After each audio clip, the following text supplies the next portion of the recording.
affecting Americans' ability to afford the basics. A new ABC News Washington Post Ipsos poll shows Americans by and large agree with Brenda, who lives in Texas. It's a struggle every day for everybody. Food is ridiculous. Gas, utilities. The survey of 2,560 adults finds that 23% are falling behind financially, up from 17% in February. Brenda says she's feeling it firsthand. There's nothing left to even put into savings. Jim Ryan, ABC News. A person of interest is now in custody in Kentucky after a bank robbery yesterday left 2 employees dead. A manhunt was underway all through last night about 40 miles south of Lexington. This is ABC News. Another twist in the Jeffrey Epstein case. The New York Times is reporting that Jeffrey Epstein may have written a suicide note before he killed himself in jail. Epstein's former cellmate, Nicholas Tartaglione, tells the Times the note was found inside a book after Epstein's first suicide attempt in July of 2019, and it's now sealed as part of Tartaglione's criminal case. Sources tell ABC News federal prosecutors in New York who charged Epstein with sex trafficking minors did not know about the note, but it appears to be referenced in a document in the Epstein files. ABC's Rena Roy. The state of Texas carried out its 3rd execution of the year last night. James Broadnax had been convicted of killing 2 brothers during a robbery in 2008. Rap lyrics written by Broadnax that prosecutors claim showed his violent nature were presented as evidence at his trial.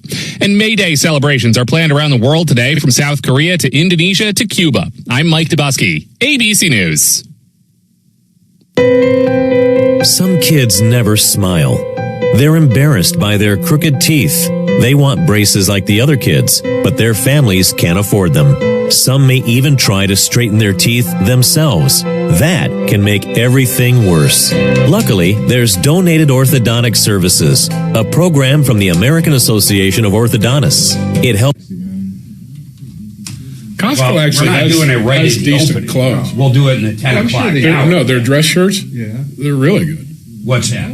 Costco's dress shirts. Fuck yeah, they're good. What do they get for a dress shirt over there? Well, normally you can order them online, and it's like if you buy 3, you get $10 off. Yep. Blah blah. But they're like $17 to $22. Really? And you get the $10 off, and if you buy 10, you get $20 off. I think. I was just at the one in Arvada. They discount shit all the time, and they had their dress shirts discounted to $2. Son of a bitch! Sam's does that too. Does your membership card have your picture on it? Yeah, Costco. You get, and they scan it when you go in. Yeah, you got to scan when you go in now anymore. So, and they had some sizes, in like 3 or 4 different colors. But I mean, I picked up like 4 shirts for $10 total, or each? And even if I trash them at work, which that's why I don't wear them a lot of times at work. But $10 total or each? Total. Wait, $10 for 4 shirts? Yeah. $10 total price. Yeah, $2 a piece. $2 a piece. What the fuck? The plus packaging tax costs more than that. They had the thing, it was one table with like 8 different things on it. This was $18, but I bought it with these pair of pants and another pair of jeans, so I got $10 off. Did you buy it online or at the store? Online. Yeah. $10 off total or each? Total. $10 off total. Dude, I'm gonna get a Costco card. Because I ordered a couple. I don't think they'll let your fucking shady ass in there. I ordered a couple shirts online, and the exact same ones were discounted to $2, so I'm going to send the other ones back. And they're just basic dress shirts. That's you can order, white, blue, or checkers, or patterns. Yeah, this isn't a dress shirt. Well, that's what they call a dress shirt, but technically, it's not casual, but it's not. That's dress. what I call a gay fucking shirt. Oh, how'd it go? Man, that is a gay ass. Look at that little fucking things on it and shit. Little fucking buttons. Buttons on shirts. More than one button. Dude, that's totally gay, dude. Look at the collar all pinned up, not even loose. Button down collar, so gay. He's got his Metallica t-shirt. That might explain why he was paying so much attention to your appearance. Yeah, I know. Oh shit. Look at those utility pants he's wearing. Jesus. Coffee. Does anybody mind if I open one of these? Not at all. Thank you. It's May Day. Everybody's out. No one told me today was a holiday. Wait, Today's a holiday? May Day. Look. Well, everybody's talking about 3-day weekends. Are they talking about Cinco de Mayo, or what are they talking about? No, it's May Day. Literally May Day. Yeah, May 1st. It's a statewide teachers' protest. It's more anti-Trump. And it's not just teachers, though. I've seen all sorts of social media. Students. Don't go to work. Don't go to school. Don't buy products. I'm going to take off. These fucking people are They're fucking morons. They're insane. I mean, they're like embarrassingly insane. Chicago's my favorite, where 1 out of 6 people can't spell. With the highest paid teachers in the country. Wow. It's crazy. They retire. So what do? They tell the kids, don't go to school today. May Day.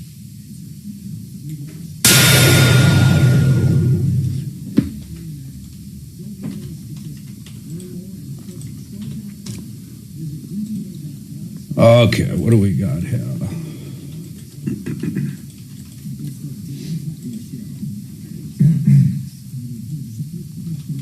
Yeah, if you don't have a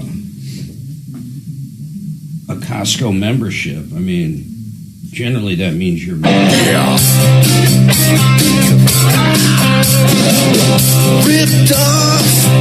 Bad news. You need advice so you don't have to lose. Come running just as fast as we can. Troubleshooter's gonna help the common man. This is the Troubleshooter Show. Now, Tom Martino. Welcome, my friends, to the only show of its kind. We're here to solve problems, answer questions, take your complaints. It's very easy. It's car day here on the Troubleshooter Show as well. You have any car questions? We got Kevin Calkin, Sheridan Auto Tech, Jeff Vick, Kimmer Transmission, both join me in studio. Deputy D's to my right. Shannon's on the other side of the glass, and Axeman answering your calls at 303 Martino. Simple as that. Pick up that phone. You've been ripped off, taken advantage of. Any car questions, whether it's purchasing, leasing, financing, repairs, you name it. We handle all those calls. And, by the way, we handle everything else as well. You've been ripped off by a contractor. We want to hear from you. We like going after the bad guys. In fact, I live to do it. Absolutely live to do it. Hey, guys, guess who I saw last night? Guess who I hung out with after the baby boomer dilemma over at Lazy Dog? Deputy Dan. You guys remember Deputy Dan? Yeah. How's he doing? He is doing great, man. He's got a couple grandkids. I think I'm going to bring him back maybe one day a week. We used to have such a good time. We used to do the shoe joke. Yep. We would say, I bet you I know where you got your shoes. And they would say, there's no way. And you go, well, you can't lie. You got to tell the truth. Like, I'm going to tell you where you got them. And you guys know the answer, right? Oh, yeah. I was going to say it depends. You got them on your feet. Oh, my God. My brain literally went to, I know it's not it depends, it's depends. Yeah, and actually only the YouTubers are going to know what that even is. Yeah, I know. It's kind of funny, an inside joke. But where'd you get your shoes? Where do you got your shoes? Where you got your shoes? On your feet is where you got your shoes. We used to do that to every single guest that would come in here. I am owed so many lunches by anybody I've ever talked about, and I've never cashed in. If I transferred all my lunches to Shannon, he would eat for the rest of his life. That's it. But he's doing really good, guys. Good. It was good seeing him. We were reminiscing. He's the only one who would ever wear the Hawaiian shirt on Friday. Yeah, I remember he tried to get the Hawaiian shirt Friday going. I always forgot to wear one. You guys never wore one, did you? I don't even own one. I don't even, yeah. I do own a couple, but I never wear them. Like, ever wear them. Yep. They're weird. I don't even wear them in Hawaii. I mean, isn't that crazy? You just leave them in the closet? Just leave them in the closet. 303-713-8255. By the way, that's the number. Once again, you've been ripped off for taking advantage of. Guys, what's going on in the car industry? Is it picked up? Is it slow? How's your repair business in general? It's still spotty, but it's better than it was, if that makes sense. What do you attribute that to? Eventually, you got to fix your car. You can't avoid it forever. Yeah, that's true. You definitely do, and you got to maintain it. The price of new. I mean, to drop a couple grand on your car to keep it for another year is a whole lot cheaper than a $50,000 car. Yeah, it's funny how much cars are now. I think really the least expensive new vehicle has got to be 25 grand now, maybe even 30. 30's close. Yeah, like 30 grand. It wasn't long ago where you could buy a car for 14, 15, that little Ford Focus. Little Hyundais and things, you can get them for, under the old 15. Hyundai Accent used to be like $12,000. Yep. Those days are so far gone. People were blaming COVID for everything, but I think it's well beyond that. I mean, the supply chain's got to be all fixed now. As much as they want to fix it. Well, yeah, exactly. As much as they want to fix it. In fact, a lot of car manufacturers aren't even producing parts after a certain amount of years, right? Oh, yeah. If they phase them out, they stop supporting vehicles, stop supporting a particular transmission. Do you run into that a lot? What do you do if someone brings something in and you can't get a part for it? Can you fabricate it? I have had to tell people there's nothing we can do. All we can do is keep an eye out for a used one because the parts are just not available. Wow. How often, though? I've probably twice so far this year. That's crazy. And how about you, Kevin? You ever run into like an alternator you can't get or something like that? Not really. Most of that goes aftermarket. The normal replacement parts will go aftermarket eventually, but some of the specialized stuff, it's like a 1-year module in a Dodge or something. You're just I'm hoping, trying to find a Dodge tip them. I hope they stop production of parts for Lincolns. I hope no more Lincoln parts. I say that because Dimitri loves his stinking Lincoln. My fancy town car, Nana's car. Did you buy it from an old lady that drove it to church? Yeah, she was in her 90s. Real? For real. And she drove it to church on Sundays once in a while to Safeway. To Shotgun Willie's on the weekends. Man, I'm telling you, the car averages less than 4,000 miles a year. Have you seen this car, Kevin? It's actually real nice. It is. It's real nice. In fact, what year is it? It's a 07 town car signature. And what the hell is that? Look it up. I tell you, the first time 07 town car signature. As soon as I bought it, I brought it to Kevin's for an oil change. How much did you pay for it? $5,000. Well, what I paid for it, or what DMV thinks I paid for it. What did you actually pay for? It doesn't matter what DMV thinks you paid for it. Yeah, they generate that value based on almost like a blue book, right? Exactly. Yeah, so even if you buy it for $1, you still end up paying whatever. I gave the princely sum of 5 G's for it. $5,000. Yeah, $5,000. It purrs like new. Now, the first time I brought it in for an oil change, Mark, I have to have oil changes done on this one because it's so low to the ground, I can't crawl under the car. How often do you get the oil change? Every 3. 3,000 Every miles. 3, and when I first brought it what year is it again? 07. So on something like that, does he still use standard oil, or do you actually? You can use either standard or what synthetic. do you use? I use a very special oil. It's a full synthetic. AMS oil. What is 5W? No, it's the new oil from Valvoline called Restore and Protect. And it does an amazing job. You realize those are just additive packages. Well, yeah, but the point is you got to get that oil to get the additive package. Do you put like MOA in it or anything else? No. The first time I had Kevin change the oil in it, I did ask for that BG treatment. There's like a can of some kind of BG stuff. MOA. Is that what it's called? Prior to the oil change, you run a flush through it. It's called engine restore. Just to get out any sludge, if there is any. Keep the sludge moving. Yeah, I mean, the car had been driven so little, I was afraid that there might be some kind of crustiness going on. I can't believe you took advantage of some 90-year-old lady and robbed her of her vehicle. I didn't. I put in a bid. Did she quit driving? They were auctioning off this car. Yeah, she quit driving. They were auctioning off this car, and I put in a bid which I did not think was going to be accepted because the market value in this car is more than twice what I ended up paying for it. Man. And I got a call the next. Good? I feel good. I got the call the next morning, took the bus down to Colorado Springs, and picked it up. Oh, that's where you got it from. Yeah. So, guys, when you looked at this, Kevin, this 07, I mean, does it need a lot of work if she didn't drive it that much? No, it's really in good shape. It had a few leaks and, normal. No, it has no leaks. It had. Oh, the gas cap seal was seeping. So I had to replace the gasket on the gas. Not the gas cap, but the I didn't mean Does it have leather? Oh, of course, it's got leather for days. It's just not the Cartier. That's the one he wants. But Kevin, funny. What I started to say is when Kevin... He loves his car like you would think it was a Bentley. Do you know what kind of gas mileage I get on it? 8 miles to the gallon. Try again. 10 miles. It's in the 20s. Is it an 8? What is it? It's an 8. It's a big, heavy American V8. The car weighs 20. No, there's no way he gets 20. Not in town. 22 to 24 in mixed driving. In mixed driving, Mark, 4-speed automatic transmission, 20-year-old car, 4-speed. That's not even made anymore. You can't buy a 4-speed, right, Jeff? Well, it should be a 470W, and they continued using those inside the Econoline vans up until like 16, 17. So they're crap. No, just the opposite. Man. They're good. Wait a minute. They use So he's got the same transmission as like a Caravan. No, like an Econoline van, like a half-ton van or a three-quarter-ton van. In that car? Yeah.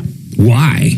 Well, why not? It works. It's a bulletproof transmission. It doesn't sound very luxurious. And it's got an air suspension, man. This thing is like riding on a leather couch with marshmallow wheels on a carpeted road. I'm telling you. And the first time I had it on the highway, I looked down. I was in the high 90s. I couldn't believe it. Yeah, you got to be real careful, man. This car wants to go.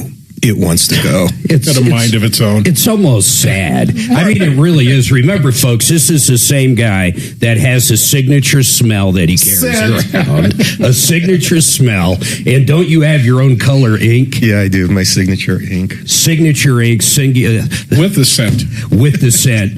Does the ink actually have a scent? I find him fascinating on so many levels. In fact, Deputy Dan last night was like, who's that one guy with the stink? And I was like, that's Dimitri. It's so powerful you can smell it over the radio. He thought you actually...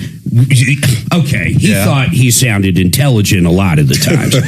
I said, man, he can definitely fool people out but look there. at the gauge you were talking to.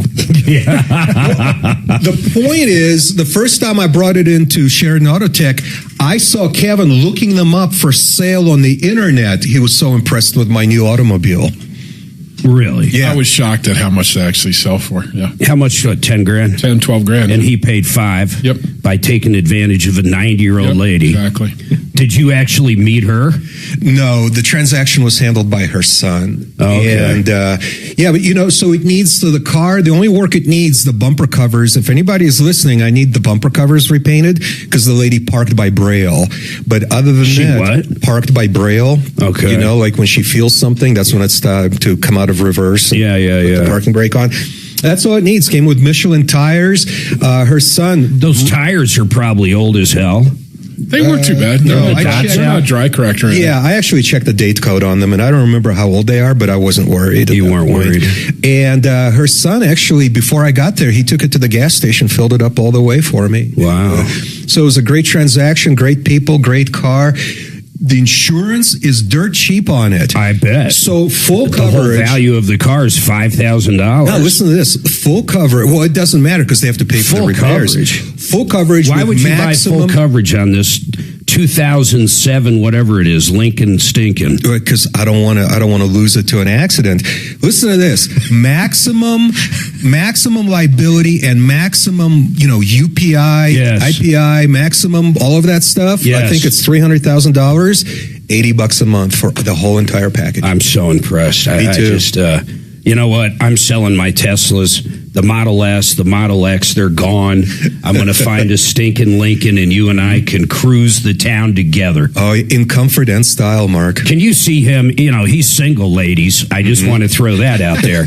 So remember, Dimitri is single, and he does have this huge back seat, I assume. You should see the back seat. It's made for going to the drive-in movie theater, if you know what I mean. It'd probably fit 4 people in the trunk. In the trunk, easily. He is in the recycling business, so this is starting to fit him. That trunk is bigger than my loft. I'm telling you, there's an echo in there. It's so big. At 303-713-8255. We got lines open. Give us a call. 303 Martino. I'm taking a quick break. Hold tight. He needed a backseat. Any guy who's facing a job loss, considering a pension buyout, a severance package, or what to do with your 401k. Hi, I'm Linda Gardner, host of Your Money, Your Retirement, and I can help. 720-488-8604. That's 720-488-8604. It wasn't summer. It wasn't summer. Fix it 24/7. $39. These guys will come out, tear apart that air conditioner, and think about it. That thing all winter long has been sucking in dirt and grime and snow and leaves and everything you can imagine. They're going to come out, tear apart that condenser, clean it out. It's going to look like new. I'm not going to say you could eat off of it, but you could if you wanted to. All for $39 for new customers. They were in a couple days ago. We had a great conversation with them. It's a great company, one of the largest HVAC companies and home service companies in Colorado. But get signed up. Get it done now. FixMyHome.com. FixMyHome.com. You looking at town cars? Well, here's one. It's 07 Lincoln Town Car Signature with 34,000 miles. Yeah. How much is it? Probably 15 grand. Oh, shit. Really? But it looks brand new. Yeah. When I find a Cartier, I'll sell mine. This is a Cartier. I thought you said Signature. Oh, yeah, you're right. What's the difference? The trim package inside. Oh, the Cartier. So, what does that mean? Isn't Cartier like a brand? Yeah, they put a clock in there. That's the Cartier clock. You know, mine has the regular. And then the Lincoln badge clock on the dash. You know, it's kind of like an Eddie Bauer, any one of those. Well, no, there's more to it than that. So, the clock. You got like 4 outbound sitting there, bro, in help. Instead of where it says Lincoln, this one says Cartier. Is there a chance you might focus on the show today? In the clock. Is it like is it a true Ford thing? The absolute final deadline in the Children's Hospital Colorado Mighty Millions raffle is Friday, May 8th. It's a factory. Your last chance to win the spectacular grand prize of a $3 million Winter Park show home. This fully furnished, professionally designed mountain retreat has a hot tub, entertaining deck, gourmet kitchen, spa-inspired primary suite, and comes with bonus cash. Don't forget to add on for 30 days of vacays and the all-new weekday I always said to reach around and see final deadline is Friday, May 8th. MightyMillionsRaffle.com. Mark, are you listening to us? I just can't. God, Mark, you should be wearing a helmet all day. You know that? It's got special wheels. Maybe it's because I've been in the industry for too damn long. I don't get excited about cars. I just don't. People love to, show me their cars that they're building at home. Hey, we went to a car show. I got to show you these pictures. It's like, you couldn't bore me anymore. I'm like that about garbage. Yeah. Hey, Axeman, look at help. There's like 3 or 4 outbounds in there. It's hard for me to get excited about garbage. I can't say as I ever was excited about garbage. There are a few. I mean, you'd be surprised what you find. No, I used to get excited. I didn't hear one thing you said. I know that. I was teasing you. Blow me. Even just when I was a kid, we used to work I worked at a drive-in theater. What? And don't get me wrong, we made bank. Yeah. He's looking at Jeff yelling Kevin. What? What about like a 32 cord? What about it? That'd be a hell of a thing. Sure. So would a 12-inch dick. Done right kitchens, baths, counters and floors, finished basements, windows and doors. Our 8% scheduling incentive and bank financing. Make a great time to call. Sooner or later, it's going to be a great time. I got to fix the damn thing. Yep. All right. DRHI.com. Isn't that what they say if it's got kids retired, it's trouble? You got it. Yep. So, but anyway, I worked up at the box office. And we would go, people would call invariably trying to find out, what's the cost to get in, and you tell them it's $4 a head. Invariably, they would hear $4 a carload. So you'd get teenagers and whatnot that would load everybody up in the car. They spend all their money on beer, and then they come in, they've got $28. And it was $40. Well, give me the $28. So we'd sell them one ticket, split the rest of the money between the two guys in the box, and we charge them a 6-pack of beer. We do this all night long. Wow.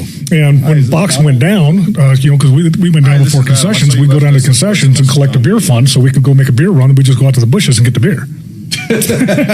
That's awesome. That's serious bang. But on weekends, I'd go out and I'd help the cleanup guys the next day clean up the lot. Mm-hmm. You'd find wallets, purses, money, jewelry, all sorts of stuff. I'll bet. If I told you what we found in a recycling load one day, you would think I'm making it up. No. Body parts. No. You would think I'm making it up. No, we wouldn't. You would think I'm Was it summer? He's trying to make something up right now. It's now. supposed to be a surprise. Okay. But it is. It is a big deal. I don't know if I trust him. What? Legal? Oh, yeah. It was okay. Legal. It was illegal? No, it was totally legal. We found a lot of illegal stuff. Yeah. But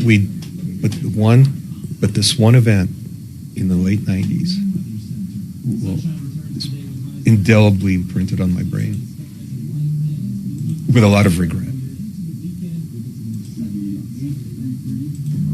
So you're not going to tell us? You're just going to leave us hanging? I might tell you. Okay. I might tell you. I might tell you. It'll cost you. Maybe after some pizza. Oh, Kevin, there was no more Millionaire's pepper in that. Oh, bummer. Oh, well. You and I ate it all. I thought Suzanne bought you an entire box of it. Well, the box was the regular pepper, which I'm immensely grateful for. A couple months ago. All right, 303-713-8255. Couple lines open. Hey, by the way, yesterday, guys, I don't know if you happened to hear the show, but we were talking about tasers. I bought a taser or a stun gun for Suzanne and my daughter a while back from Amazon. And I've always wanted to know, like, how it works and stuff. So Axeman said he would take a tase for us. So the amount of emails I got on it was absurd. So this one guy, Warren, writes, as a retired LEO of 31 years, I have no idea what a LEO is. Law enforcement officer. Thank you. I have a few tidbits of advice on how to use a taser. I not only carried, but used it several times, along with annual recertifications.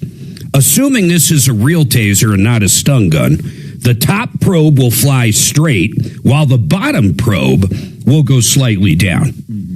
You want to split the belt line, he goes on to say. Ideally, one probe near the shoulder blades and the other one near the butt cheeks. It works better on muscle mass than fat cells. Avoid the front of the body. A probe in the eye, over the heart, or into the Jim and twins is never good. That is sound advice. Taser deaths are extremely rare. I was worried that he might die, and I don't want to be left holding the taser. And then it goes on to say, but there was a wrongful death lawsuit years ago from a rep from Taser International. The guy was going to die from something eventually anyway. Wait, just let us fly to everybody. That was the defense from the Taser people. Hey, he was going to die anyhow. He goes on to say, we were required to have EMS remove the probes at my department. And having a person holding the upper arms of the volunteer because you don't want him to fall and break his nose or knock his teeth out. I didn't think about that. You hit him, the taser doesn't kill him, but he face plants. Oh, yeah. Axe face plants into a curb. That wouldn't be good. You could break his nose, knock his teeth out. And by the way, people holding him won't get tased. They don't get burned for just holding him. And then it says if Mark is really curious, perhaps he should step up to the plate and ride the lightning for 5 seconds. Ride the lightning. You know, I don't know, man. I was really thinking about it. You know, Rock and Roll Brewery, we're going to have Steve Moss on in a little bit. He opens up his brewery, I think this time of year. In fact, tomorrow might be the first day. That might be something we do. Steve? We bring Axeman out to Rock and Roll Brewery. Now, he's not old enough to drink, so he can't drink there. But think of that entertainment. I bet people would go out there to see him tased. Would you go out to see him tased? What could possibly go wrong? All that beer and a taser. All that beer and a taser in an underaged young man. Yep. I don't see any issue here, Kevin. No, I don't even know what you're alluding to. You're right. I don't know what I'm thinking. You don't know what you're thinking. You can add a little more color to this by flying in Tom's helicopter for the tasing. We were going to do that last year. Hey, Tim's got a question for Jeff. What's going on, Tim? Good morning. Good morning, sir. sir. About transmission in a Subaru, the CVT transmission. Aren't they junk, pretty much? No, the Subarus are actually pretty gosh darn durable. For CVT. For CVT, yeah. I've only really had to replace a couple of them. Most of the time with the Subarus, we're doing a lot of valve bodies and the occasional torque converter. Okay. What's your question, Tim? My question is, using it has drive and low for the two motions forward. Using low, I use it to brake the vehicle when I slow down. Am I causing any unnecessary wear? No, not necessarily. No. Isn't that what it's for? That's pretty much what it's for. Or if you're trying to pull something, I wouldn't really recommend towing with a Subaru, but that's kind of the idea. If you were pulling a boat out of the water or something, you pull it into low. Yeah, okay. Yeah, I use it to slow down going to stoplights and going down any kind of hill. I just wonder if I'm causing any unnecessary wear. I remember, what is that automatic a lot of cars has where it's almost like a Shiftronic shifter? Yeah, slap shifter. And those are really there so you can, like coming down 70. It's helping you brake. Or if you're going up, sometimes they get shift built. Yeah, it drops. When you're pulling a hill, find a speed that is comfortable at, and a gear is comfortable at, and just ride it till the top of the hill and then pop it back into automatic. How many speeds is that transmission he's talking about? 1. CVT doesn't have different speeds. There's no gears? No, you have high and low. You have two opposing pulleys. Well, there are gears so you can get the low range, right. But so you have 2 opposing pulleys. So if you think of 2 yo-yos side by side sharing 1 string, and you can pull the sides of the pulleys apart so that they get fatter or skinnier, and that's how you create gear ratios. Wow. So it's basically unlimited. So it's unlimited. How about in general? Is that a better transmission than like an 8-speed? In theory, it would be, as long as they make them durable enough, yes. What were you saying, Tim? I was just saying thanks for the information. Yeah, you got it, man. We appreciate the call. 303-713-8255. So back to that, though, like an 8-speed versus a CVT. You're saying in theory the CVT is better. Yeah, you've got more moving parts inside that 8-speed. So what breaks on these CVTs? Because you have said for years, not necessarily Subarus, but some of them are just junk. They do wear out the pulleys. I have seen belts completely come apart, and they're made of thousands of little pieces. Oh, they are? Mm-hmm. So, wow. So you generally don't rebuild them, you replace them? It depends on the unit. So if it was Subaru, we definitely have to replace them. Too many of the parts we cannot get. So once you get inside, you're just stuck. You can't buy the stuff. And unfortunately, along with the durability comes a price tag. How long do they last? Well, if they're well maintained. If they're well maintained, I've got a lot of customers out there that are well over 200,000. Oh, wow. That's not bad at all. In the same respect, I just put one inside a Forester earlier this week, and he was at 140,000. Wow. All right, 303-713-8255. It's Car Friday. Give us a call, 303 Martino.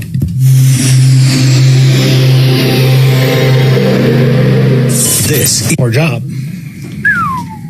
How much? 10.5. So that's worth more than his Lincoln. Yep. Twice. Twice as much. Yeah. Man, that's a great car. Yeah, we do quite a few, but our customer base, they're all 150 to 200 on the Subarus, when we see them. And they don't do anything. Nobody changes oil in them. Second most neglected part of the car. Contaminated from the belt wear. Because that belt's got to go somewhere, the little pieces and stuff as it starts to...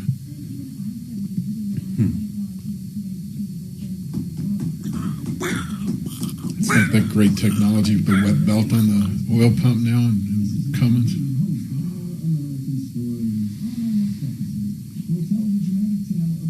Yeah, all the freaking tech they're putting into these cars. Now with because they've already got them with the alcohol sensors in them. All right, need a reverse mortgage? Call CMG. Call John Clace. He's my friend over there. He's the branch president. These guys, by the way, no middleman involved. The underwriters, everybody works for CMG Financial. They loan in every single state. Because of all that, they have extremely low rates, great rates, and low fees. In fact, I dare you to compare them to any other loan out there, including reverse mortgages. Then they're all in one loan, so 30-year line of credit. It's great for contractors because you can pay it up, pay it down. You have access to that cash anytime, and you only pay interest on what's out. And by the way, it's simple interest. It's not front-loaded. These guys have all, and I mean all, the home loans. Give John a call directly, 303-577-7206, 303-577-7206, or partnerinlending.com. Yeah, now, some of the manufacturers already have them in the cars. I think they all have to have them implemented by 2027. What? Alcohol detection systems. What do you mean? I mean, like a blow thing? Drunk driving. It'll analyze the air in the vehicle, or they're using... Get the fuck out of here. Is there cars that have that right now? Yes, or they're using sweat detection on the steering wheel. Well, how does that work then? What do you mean, how does it work? Okay, if it detects no. I'm if you're sitting next to somebody... I'm in the back seat drunk as a skunk, and Suzanne's up front. That didn't have a drink. I don't know how sensitive the things are. Does it report to somebody? I believe it's supposed to shut the vehicle down. Yeah, it's supposed to disable. Oh my God, that's fucking nuts. So I mean, what happens if you're having a heart attack? And that's one of the things that they're trying to argue through the government right now is like, you can't just shut these things down or create a no starts. And maybe a woman's running out of a bar away from an assaulter, an assailant rather. And she gets in the car, she's got to evacuate the area. Now you don't let it start. Shit? Oh yeah. Yeah, it's supposed to start in the next model year on all cars. They're also going to be right now developing the technology so they start paying attention to what you're saying in the car, and they'll report if there's illegal activity and whatnot. Get the fuck out of here! Mm-hmm. Yeah, you still think it's silly of me to own 2 old cars? I don't even believe you guys. I think you're reading this shit wrong. No, it's true. It's going to listen to you. You're insane report. not to believe this. I would just fuck with it 24/7. You don't think your Tesla listens to you? My Tesla does, but it doesn't report to anybody but really? Elon. It doesn't report? Am I starting with... They're arguing over it, but yeah, I mean, no, I started with the alcohol detection systems in the cars. Yeah. Well, the auto shutdown is a huge thing, too. They want a kill switch. They want a kill switch, yeah. And right now, they're arguing about it through our government agencies. Oh, my God. Well, someone's going to come up with just a pure bypass. Oh, I'd find it. I'd figure it out right away. It's so weird. I mean, it's just intrusion. I mean, I understand it's an issue, but why does everybody have to go through? Well, how about self-driving shit? Yeah.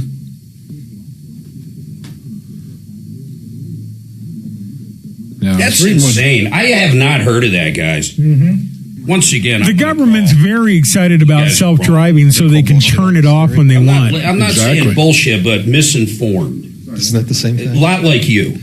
What? Just generally misinformed. If I was so misinformed, would I have 2 high-quality vehicles as I do that don't rat Mark, me out? You almost get your news from the same place as Tom. What the hell? Great gas mileage. That get me places and safety, comfort, and style.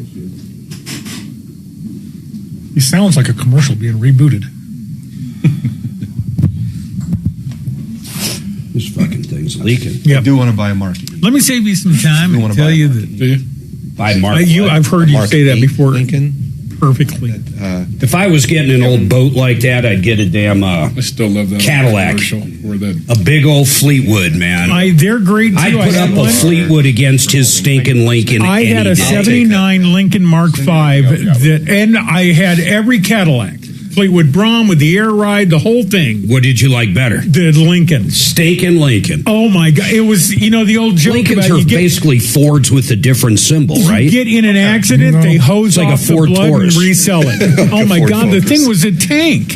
I had a guy bring in a Cadillac years ago. He bought off of John Gotti's estate. Yes. And I was coming back into the shop from picking up a part or whatever the heck I was doing. And the guys were taking turns getting in the trunk to get pictures of themselves in the trunk, John Gotti's car. Definitely not the first body in there. That would be kind of cool, actually. He's still around. People think he's dead.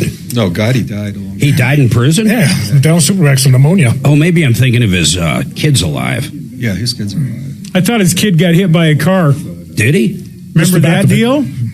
Somebody hit Gotti's kid with a car, and then that guy disappeared. I bet a lot of people he knew disappeared over the years. Whoopsie. All right, 303-713-8255. 2 lines open. These guys were telling me something during the break. Now, I didn't know this was happening, but listen to this. And Jack and Cindy, I'll go to you in a second. This is crazy news, though. In fact, Shannon, did you know this about the breathalyzer in cars? I just never even heard of it. So much as the auto start stuff.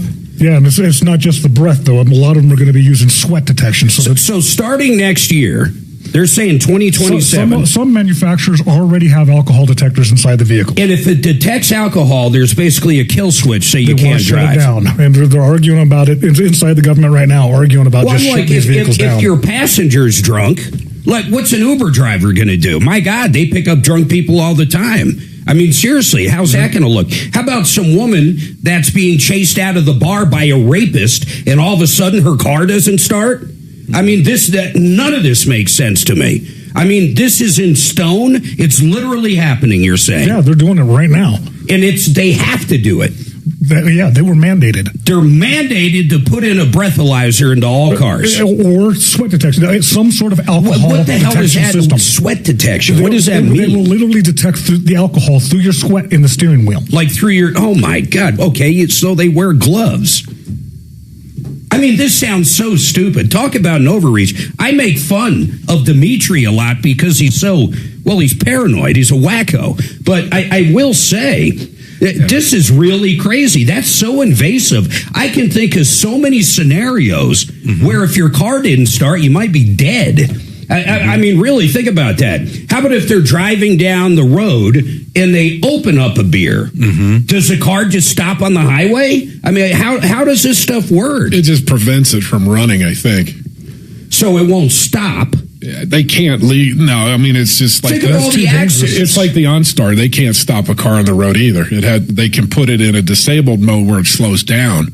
But that's it. That's it. I have never heard of this. I had no idea this was mandated. It is by our government.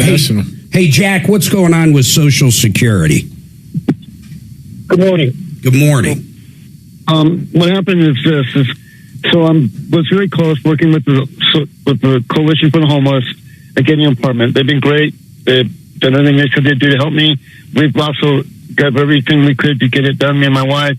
And we come to a point where we have a file on a leasing agent getting ready to give us an apartment for the first time in a long time. Nice. So all things equal, except they need one supporting document from Social Security, and that was the benefits award letter. So I go to do that, and as I'm doing the process of it, I go to the office, I go to the desk, go through the line, get there, and they say, no, your Social Security's been cut off. That's not this point. What is that, first of all, what does that letter state, or what should it state? You said it's a explanation of benefits? Is that what you said? Yeah, it's supposed to say what I get per month. And what do you, getting it. And are we talking, how old are you? I'm 62. Okay, so you're talking regular Social Security. You're not talking... Disability. You are talking disability. Okay.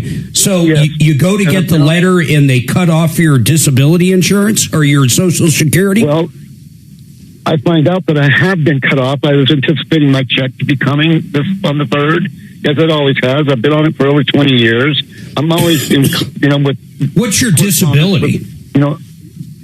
It's a little private, but it's, a severe one, and I have severe issues now.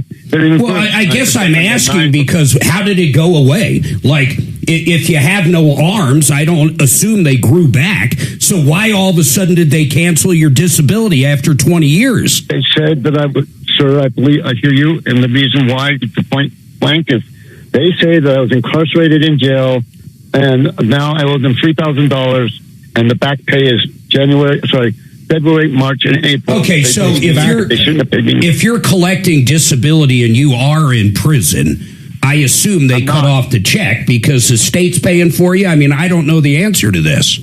Is that what's supposed to... Jack, hold on, though. I'm asking you, if you were in prison, what does happen to people that are in prison? Does the commissary get their Social Security? Honestly, what happens to it? Do you know?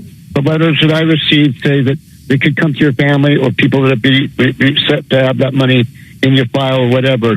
But the bottom line is I didn't go to prison, and I don't know that exact answer because I had never been in prison. And I did have a court incident where they arrested me 3 months later from the problem that the misdemeanor they said I had. I went to court, but in the process they picked me up and extradited me to the other county, and I spent 4 days in jail. So after 4 days, I got the court dates, and I'm in a range, and I'm going to court. They're not guilty. I have nothing to do with it. I'll deal with that court and what they said the charge was. Is something else somewhere in line? Did someone else do something with a similar name? I mean, where did they get the idea you were in prison? Why? Where did they get it? I don't know. That's the whole gig. All right, then let's do this. Here's what I want to do. I've got somewhat of an easy fix, or at least a beginning to where we can take this. I'm going to put you on hold. Grab his information, Axeman, and we're going to run a background check on him, and let's see what comes up. Maybe there's something there he doesn't know about. Oh, yeah, that happens all the time, Mark. I mean, people have same names. Especially if it's like Jack Smith or something. Yeah, exactly. Common name people are constantly getting arrested for each other's problems. We got to figure that out for this guy. I mean, they canceled his Social Security. He's saying he was only in the can for 4 days. Well, so I've been reading what the Social Security policy on their benefits What is it if you go to prison? Well, if you go to prison for, let me see here, for 30 days or more. So jail even? Jail, yeah, it says jail or prison. Yeah. For more than 30 consecutive days, they suspend those benefits, but then they can be reinstated following the month of your release. Okay, so they don't give it to you, which makes sense to me because you're on the state dime. In other words, you're incarcerated. What are you going to do with the money?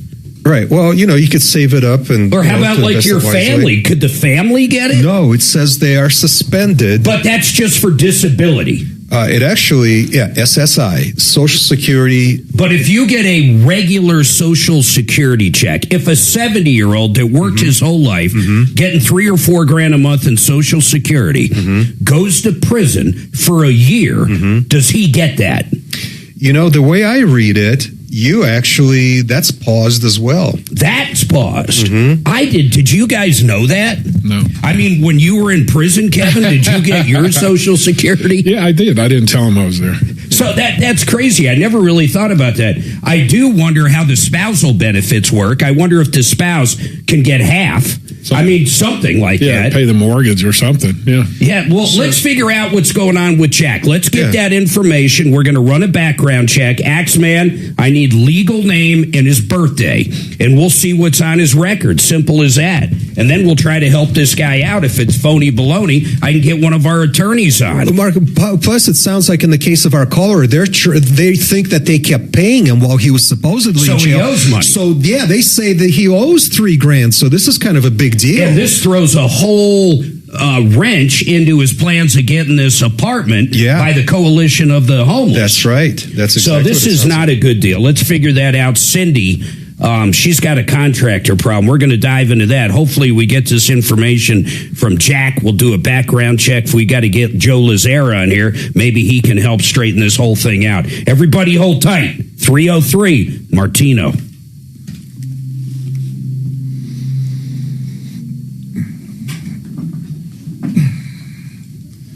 So, but you're going to see some more of the driver monitoring systems, similar to your Tesla. Ford's already using a lot of it, where they've got cameras, infrared cameras in the dash or in the A-pillar that's paying attention to the driver, primarily when you're using an auto drive feature. But they're also warning them for other things as you're going down the road. If you look at your mirror too long, it'll tell you to look back at the road. Yeah, Tesla does that. Okay, sorry.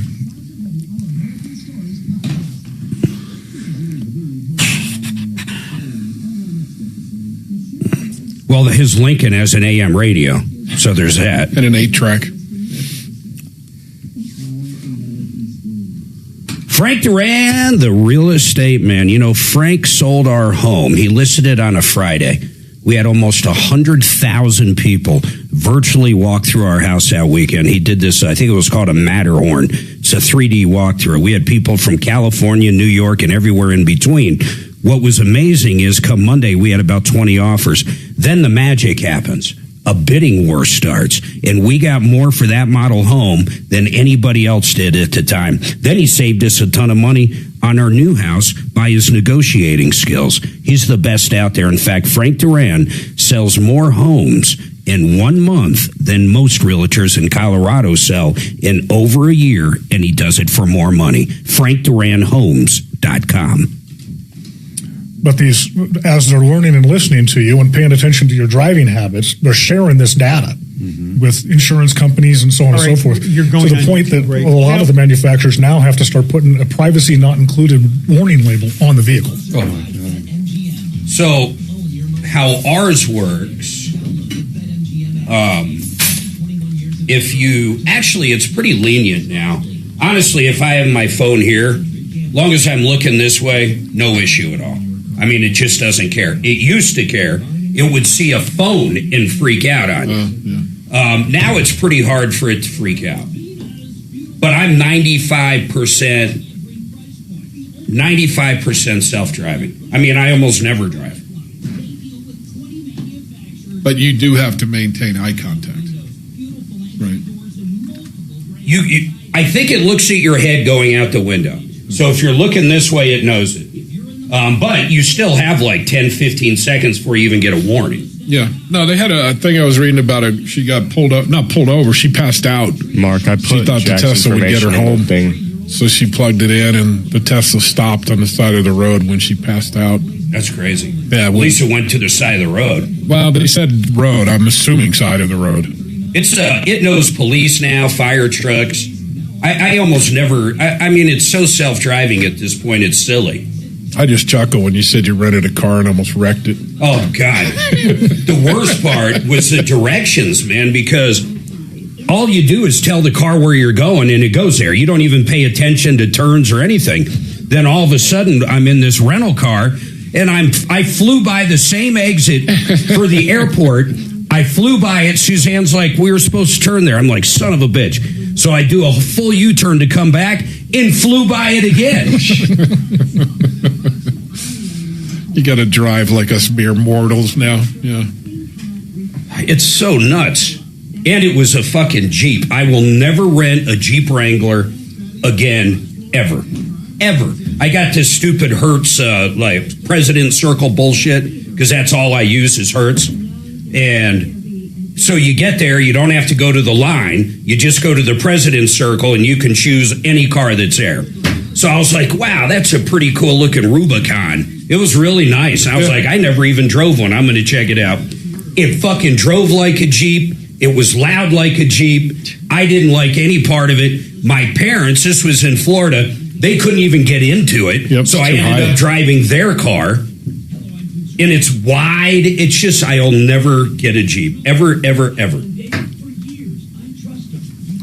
I might get like a Cherokee or something, but not a damn Wrangler. I guess she lived in Moab. If you really were going to use it as a Jeep.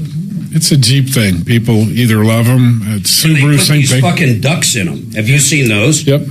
Have you seen the ducks? Yeah, what the hell's up with the ducks? I don't know. Why is that I left a associated? duck on somebody's hood once, and they didn't really appreciate it. It was still bloody.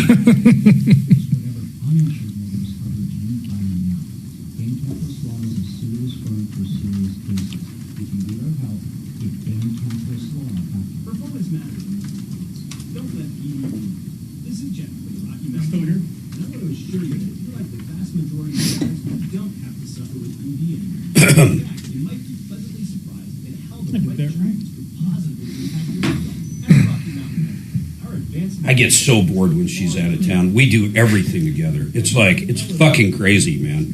I'm the same way. It's funny, she had a different reaction when you were out of town.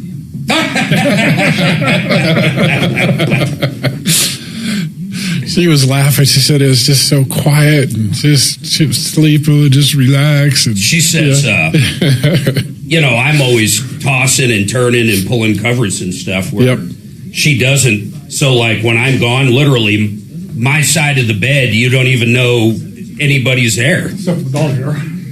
Yeah. And the dog gets used to having a place to stay. That's exactly what she said. She said the dog took all of 2 minutes to move into your spot. Literally. Yep.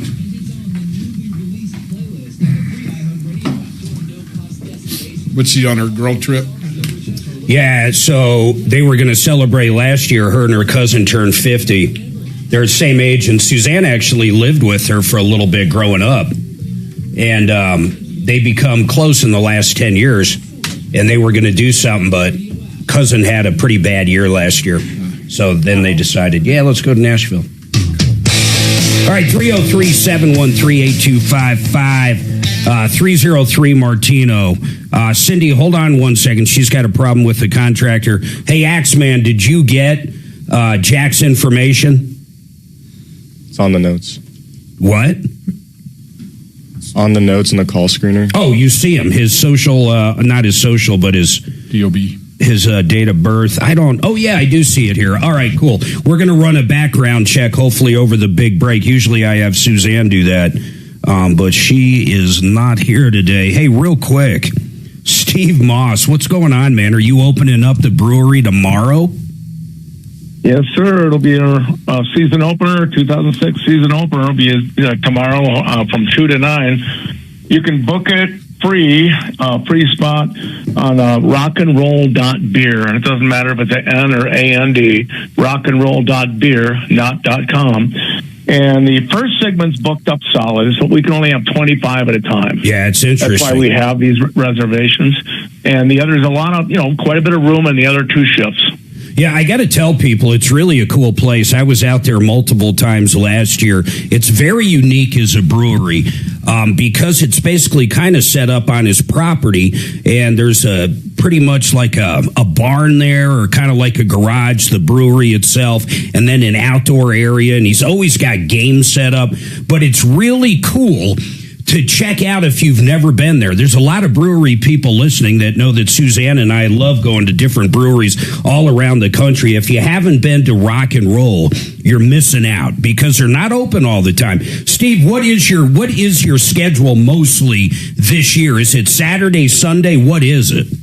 It's every year. This is restrictions I actually put on myself before I applied for it, because it is a residential ranch area, and I don't want to disrupt the neighborhood. Yeah. But it's Saturdays only, May through October. And one thing about this little brewery is I have 18 different beers. Yeah, and they're high quality. Good stuff. You guys have had them, right? He brought about 8 of them in for What us was to your try. favorite he had? I've always liked that Backstreet Blonde. Then he's got do you still do that triple IPA? We have everything. We have a new bourbon barrel aged special English ale. We have now. There's a few little new things this year. First of all, we got a hand canner, so the ones that are in tap, we can people can get to go. Yeah, a crowler, 16-ounce cans. Yeah, well, these are actually cans. I got you. And then we have a bingo. We have free bingo. I don't have a gaming license, so I just do it free, and I give stuff away, just for fun. So we do that, and we have a $5 cornhole tournament if you get enough people together to do it. Tomorrow will be the first time. And I have trophies and medals. It's really fun. It's just a lot of fun stuff. We have a TV screen this time. We're going to be playing the Derby. We're going to have a women's wild hat contest with prizes. Doesn't cost anything to enter tomorrow. We're having a lot of different stuff. We're having free food, chili dogs and sides and all that stuff free. So basically, bring your appetite, and hopefully you like my beer. Well, there's no doubt. I mean, 18 different kinds, and they're all high quality. I mean, big time. In fact, if you really want to try his beer, you got to go to the brewery or out to the racetrack. You're still doing that this year? Not the racetrack anymore, Mark. They got bought up by a big corporation, so I am not connected with them anymore. Okay. It's just, I had a good relationship with the old owners, family-owned business, and you only get it here. Yeah, you got to check it out if you've never been there, haven't had his beer, and the artwork on all the cans and different things. But if you go to rockandroll.beer, just like he said, .beer, rockandroll.beer, you can sign up right there either for tomorrow. He's got some slots open to get in there. But it's very kind of intimate. The most people that are going to be there at one time is what, Steve, 25? Is that the deal? 25 at the most. Now, the special we're going to have tomorrow is if you hold a full beer and I hit you with the taser and you can still hold the beer without spilling it. We're going to send Axeman out there to get tased. and Mark can be the first one to try it. Yeah, my ass. I'll tell you this, I wouldn't get tased for anything. This kid came in after the show yesterday. You know what he said to me? He goes, "Are you serious? I really want to do this tasing thing." And I'm just looking at him like, you're a nut. I mean, think about that. I mean, Axeman, you truly want to get tased, don't you?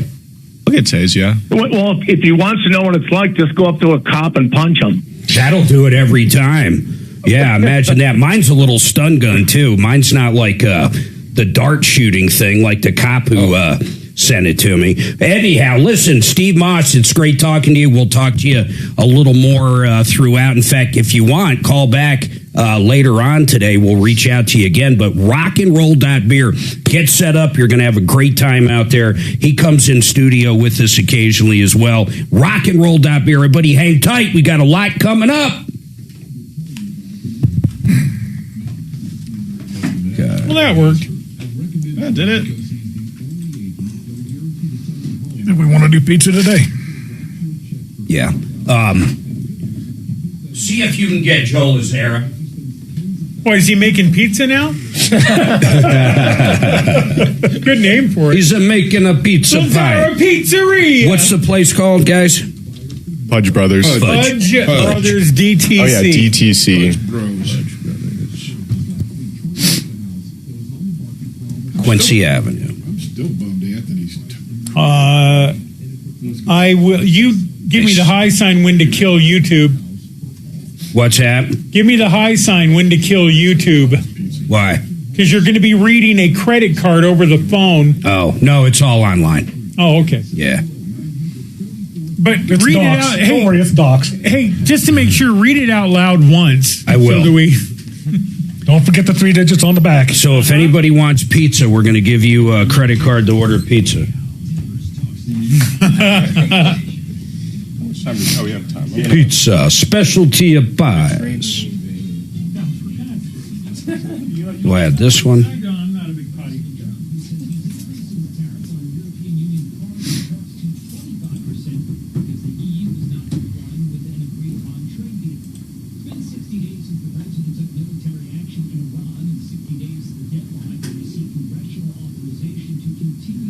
And Jeff loves broccoli, right? And anchovies, yeah. And anchovies. Mm-hmm. Done and done.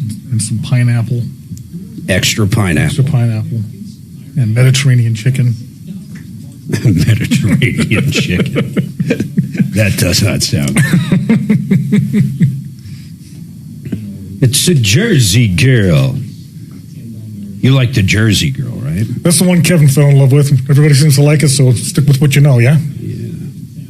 Sweet Thai chicken pie. That sounds interesting. They got a spaghetti with the meatballs. What is a Barney Fife pie? Oh, it's a white one. It's got like a white sauce. White pizza, yeah. A veggie pie. We'll get that for Jeff.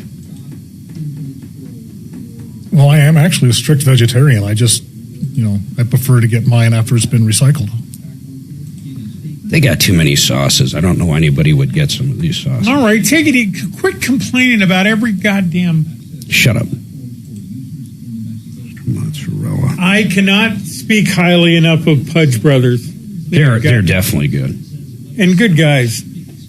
Good guys. My name's Shannon. They're really good guys. I like them. Listen, I like when I call... And what's the name on the order? Shannon. Oh, hey, man. What's up, brother? Hey, man. All right, man. We'll see you in a bit, man. 20 minutes, man. I'll have that for you right away. All right. Boom, boom, boom, boom. Now what? That's it. Add to cart.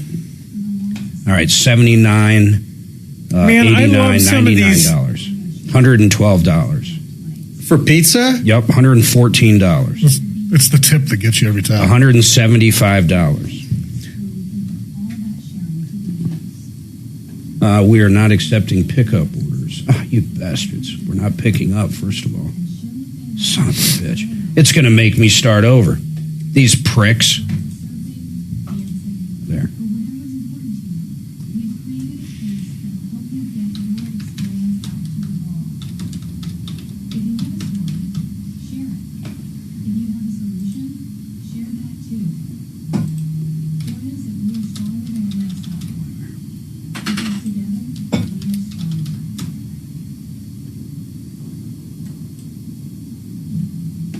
Okay, now I got to do this again, these pricks. Didn't you used to own a computer company? Shut up.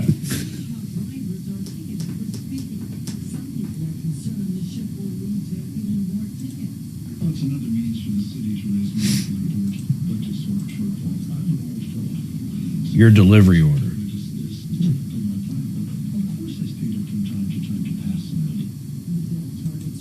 Mm. 6 miles over, okay. We're running a story online right now about the speed cameras. What do you mean? 6 miles over, they start ticketing. 6 miles? 6 miles over. Cops usually don't even pull you over until it's 8. Right. Where are these cameras now? Oh, well, they're on I-25, which hope they don't ding me for my 90 mile an hour deal the other day. Well, how about the flock cameras? This place is getting people pulled over. It's just out of control. If they'd actually catch people doing stuff, they've got several people that they've misidentified, and they keep getting pulled over repeatedly. Oh, yeah. Well, deport them.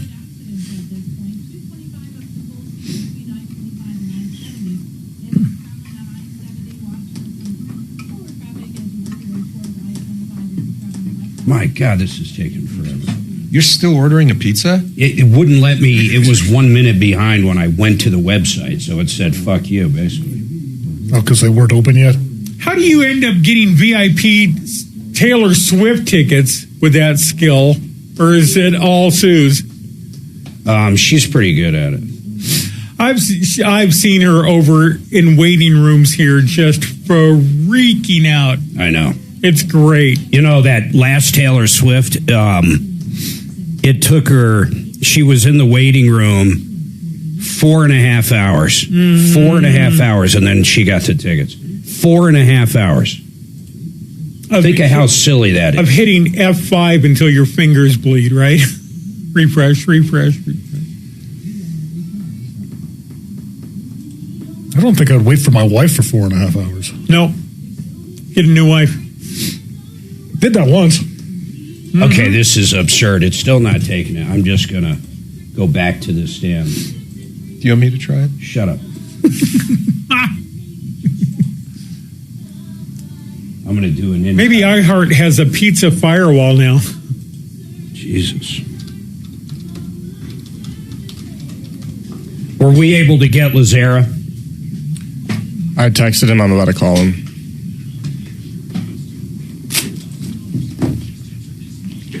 Okay, here we go. Let's see here. Online order, delivery. South Monaco. Does he call out the credit card number too when he puts it in? 566 zip code 80201.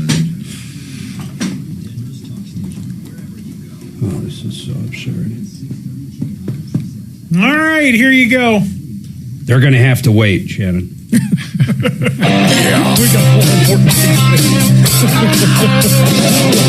Ripped off, bad news. You need advice, but you don't have to lose. Come running just as fast as we can. Troubleshooter's gonna help the common man. This is the Troubleshooter Show.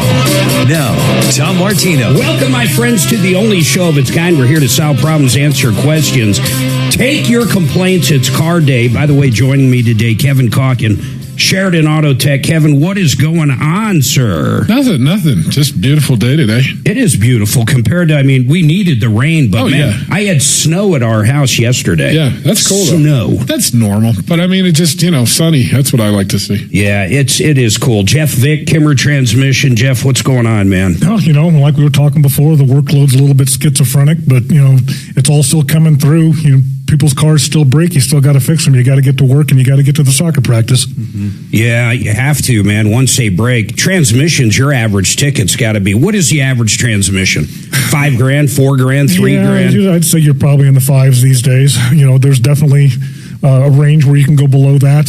We were talking earlier about the Subarus, and people get sticker shock when we do have to put those in. You're looking closer to about 10.5. Wow, that's incredible. That is absolutely incredible. But a new car, as we were talking, 30, 40 grand. Minimum. Yeah, minimum. And we're talking, basic stuff. Well, and then you also look at the other side. There's, because you look at the value of the vehicle, but what's the replacement value of the vehicle? Yeah, that's true. Not only that, but if you put 10 grand into it and you can sell it for 40 grand, what else are you going to do? Or you drive it for another 5 years, and then you get into a new car. Well, that 10 grand was pretty well spent for a 5-year purchase. All right, so we got a couple things going on. Jack called in. Jack was about to get an apartment partially paid for by the Coalition for the Homeless, but they needed something about his Social Security benefits, and he found out that his Social Security benefits not only stopped, but he actually owes Social Security about $3,000 because they think he was in prison for a while. still getting Social Security, and you're not supposed to get it if you're in prison. In fact, Deputy D, explain to people how that works. Well, Mark, I accessed this publication. It's a pamphlet from Social Security, and it's titled What Prisoners Need to Know. And what this says, now I specifically looked up SSDI because I think that's what Jack is calling about, but it says your supplemental security income is paused, not completely revoked, just paused while you're incarcerated, provided you're incarcerated for more than 30 days. And then you can, it doesn't turn back on automatically. You got to reapply and prove you're out of the can? It actually doesn't tell you what the procedure is to restart it. Wow. But it does say that there's a procedure you have to follow to restart your, after they let you out of the slammer. Now, but this poor guy is saying he wasn't even, he said he was in jail for 4 days. Yeah. Which would not count, right? From what you're reading, it's got to be 30 days. It's got to be 30 continuous days even. So anyway, so my theory is, I don't know what Jack's last name is, but Jack is a very common name. It sounds like, and this happens all day long, people get their criminal records mixed up with somebody else's. And we're going to pull a background check on him. Did we reach out to our criminal defense attorney, Joe Lazzara? Can't hear you, X-Man. He said he did. He did. Okay, good. I was in the wrong mode over here. All right, so we're going to just hang tight there, Jack. Meantime, Cindy's got a problem with the contractor. We got 2 lines open, 303-713-8255. Any car questions, you've been ripped off, any help you need, call now. It's a good time to call. Dimitri will get on the case quick. Cindy, what's going on with this contractor? We have a rent house that we purchased a year and a half ago, and we hired a general contractor to help us with making it safe and pretty. And the general contractor hired a plumber to remove the toilets and rebuild them and put them back and check for leaks. And we find out a year and a half later the tiles start cracking, so we call in a guy to come in and maybe put in a new floor. But the tiles are cracking because there's been a water leak. Oh, man. Slow water leak out of those toilets, and now the floor is spongy, and not only did we have to replace the floor, but so did you call the general contractor and discuss this? Yes. And what did the general say? Turned in a claim to his insurance company, and I'm not sure what the denial is saying. It doesn't say they don't. It says they don't have coverage, and I don't know if that means they are not in the right insured to be contacting. In other words, they don't have coverage because of the sub, because it wasn't actually that company; it was a subcontractor. I mean, do you have the denial letter? I do. It says there's no coverage available under WD Consulting Berkeley policy for this claim, but they are the ones that hired the plumber, and so we tried to go against the plumber's insurance first, and they said we don't know who you are. So that's so. Why What do you mean? Did you talk to the actual plumber? No, their insurance company. I would like to get, how can I get a copy of that denial letter? Can you email it to us right away? Sure. Yeah, email it over to help, H-E-L-P, at troubleshooter.com. And then, Axeman, I want to get Brian Burns on, but I want to do this first. Wait till we get that denial letter. Do you have 2 denial letters, one from the other company, the plumber's company? No, I think that was just a phone call saying, we don't know who you are. You need to go against the general. Go ahead. Mark, I think I know what's going on. So with regard to the plumber's insurance company, she is not in a position to make a claim on that policy. Of course not. The plumber has to make a claim, and then they'll start talking to her. If he had coverage, did you talk to the plumber? No, we didn't. So how did you get his insurance information? How did we get his insurance information? The plumber. Did we talk to him? I got it from general contractor. Got it from the general contractor. Now, why haven't you reached out to the plumber? And then one other question. So I'm assuming, like where the toilet sits, that wax ring, that was not completely sealed. So that's where the seepage came from over this period of time? Yes. Okay, but it happened in 2 different areas? No. And how do you know it was there? How do you know it was that wax ring and it wasn't like piping that he didn't mess with, or you're just sure about it? Our contractor that we called in to fix it pulled up the toilet and took a picture of it and said it was a smoking gun. He said it's clear. Yeah. It's been leaking from this. It was black water. He's positive of that. And our insurance company, we actually started with ours, turned it in to them, and they said this has been a slow leak for a long time. All right, let's do this. Here's what I want to do. I want to get Brian Burns on, but more importantly, Cindy, I need to get that denial letter to send over to him. So let me put you on hold. Send it to help@troubleshooter.com right now. Then Axeman's going to send it to me and also send it over to Brian Burns at Compass. Then let's get Brian lined up. And then, I'm sorry, I totally missed. Is Lazara, did he respond or not? He has not responded. I've got another way we can possibly get a background check.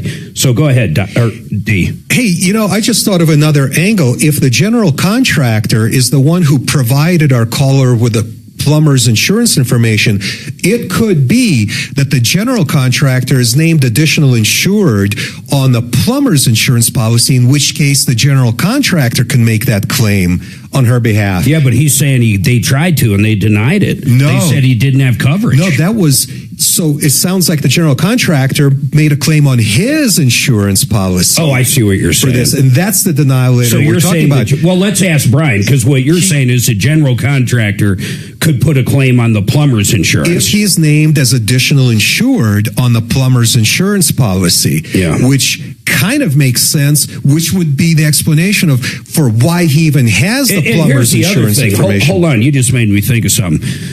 Cindy, I want to call the contractor too, so give that information to Axeman as well, okay? You don't have a problem with that, do you? Not at all. Do you want the plumber or the general contractor? I want both. Hold on. Give Axeman all that, but get us that denial letter over so I can get my expert on the phone real quick after the break. 303-713-8255. One line open, 303 Martino. What'd you find out, brother? They're closed, aren't they? That's so weird. What, from May Day? Oh, my God. Don't tell me that. I'll never order from them again. Yeah, seriously. Could they literally be closed for that? That is so wrong. It says on their site that they're closed today, but they were open yesterday and tomorrow. Yeah, there's no answer. Is there Snarfs nearby? Who? Snarfs? You ever had Snarfs? What other pizza place around here? Oh, I'll find one. Believe me, I'm going to find one. Gravita's. Let me tell you about these guys. Listen to this. Not only do they do window siding and doors, but when it comes to windows, they deal with 20 different manufacturers. That's over 50 lines of windows. Whether it's a fix and flip or whether it's a $10 million house, Nick and the gang are going to have the right product for you. These guys have been around in Colorado for so many years, decades on decades. You're going to love dealing with them. Over 100,000 success stories or projects so far, and you're just going to love them. You're going to love the crew. You're going to love the sales approach, and you're going to love the product. You can go to gravinas.com or give them a call at 303-GRAVINA. Yeah, it says it's just down the street.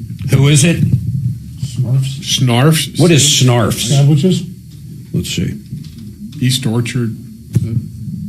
Do you know another pizza place that delivers here?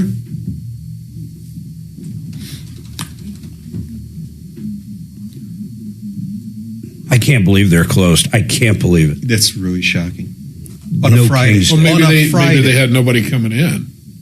I don't know. You know, they had. I think it's the No King's Day thing. They had no choice. They don't seem like it. Most businesses aren't going to close on a Friday. My God, they probably do more on Friday night than any other night but Saturday. Bastards. Perry's is open in Greenwood Village, which is right there, which is here. Who's what? Perry's Pizza, Parr, and that's the one that Mark really likes.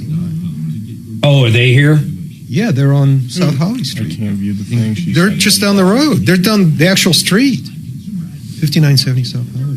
Can you text Suzanne that guy's name and birth date and see if she can do a background check for us? Just ask her. I don't even know if you can from your phone. Actually, it's a bad idea. I don't think you can from your phone. And she's not going to have a laptop. We just got to get Lazara to do it.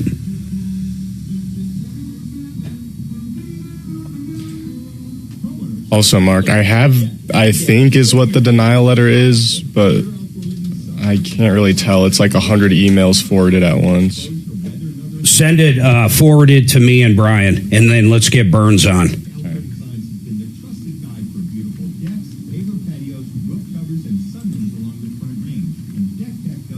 Are you guys saying Snarfs they deliver? I don't know. I think you have to use like Grubhub or something. Let me see. Snarfs or Chiba Hut.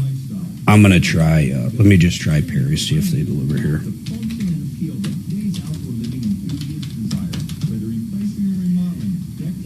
That sucks, man. We like their pizza.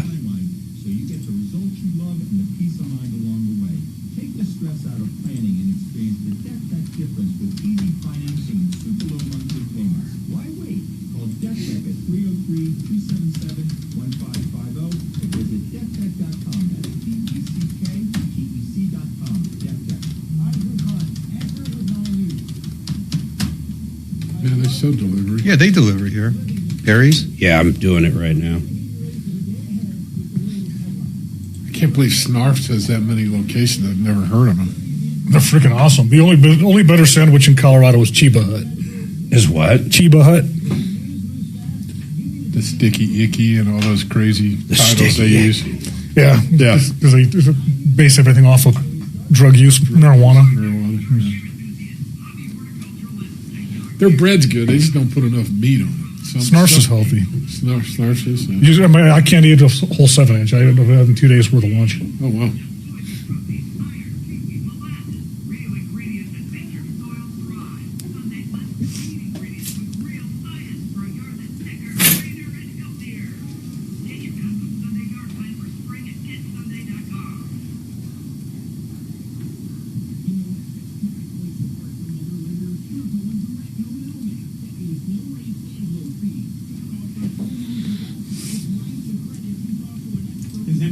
Oh, the pearl looks good. What do you mean? Oh, no, it's a white I I love meat. This is pretty good. Oh. Say it again. I love pepperoni, sausage, bacon.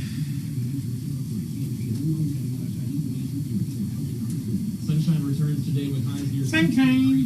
You just calm down, brother. You just calm down. Mark's got this handled. You step back a notch there, mister. Coffee while I'm up? Coffee? I don't know what coffee is. Coffee. Kofefi? I'm good, thanks. Remember when Trump said Kofefi? Yeah, Jeff's already rated the thing. Yep, I gotta get in there. Jeez, I can't believe that place is closed. All right, take it easy.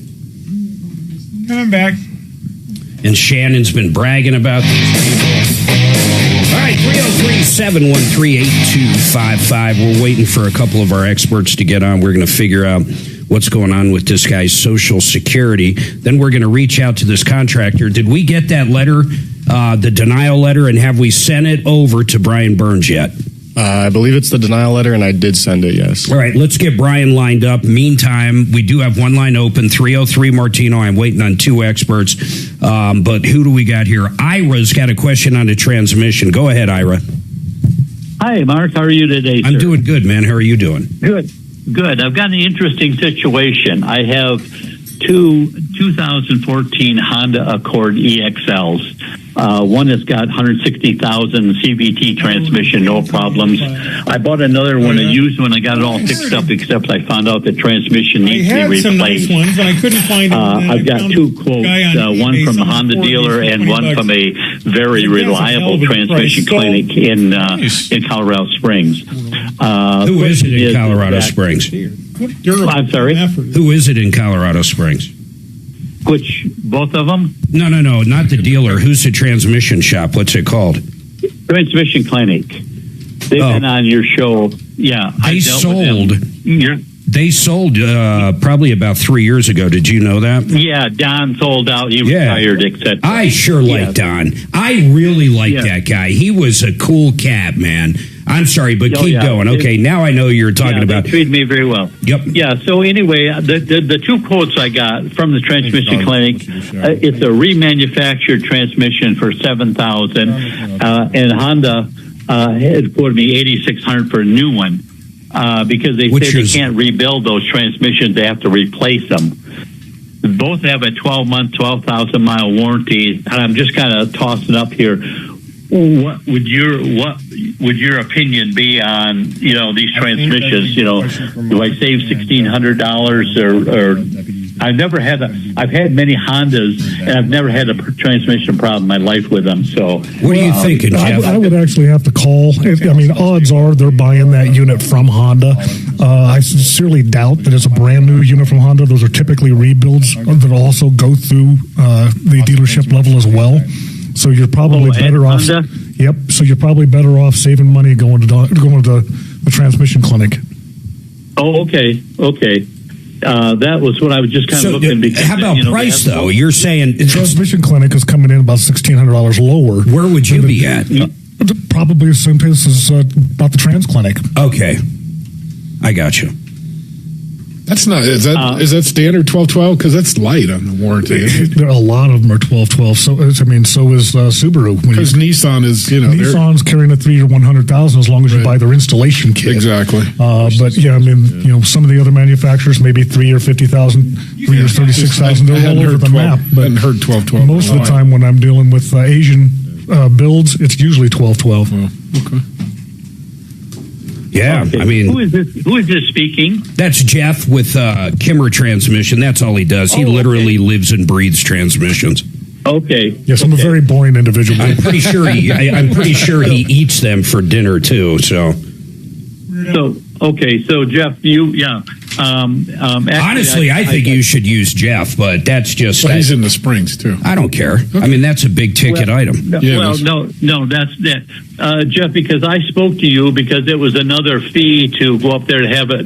I've got two opinions of reliable places, and I spoke to you about this, but I didn't know if I wanted to drive this up there because I didn't know. I think it would probably be okay, but.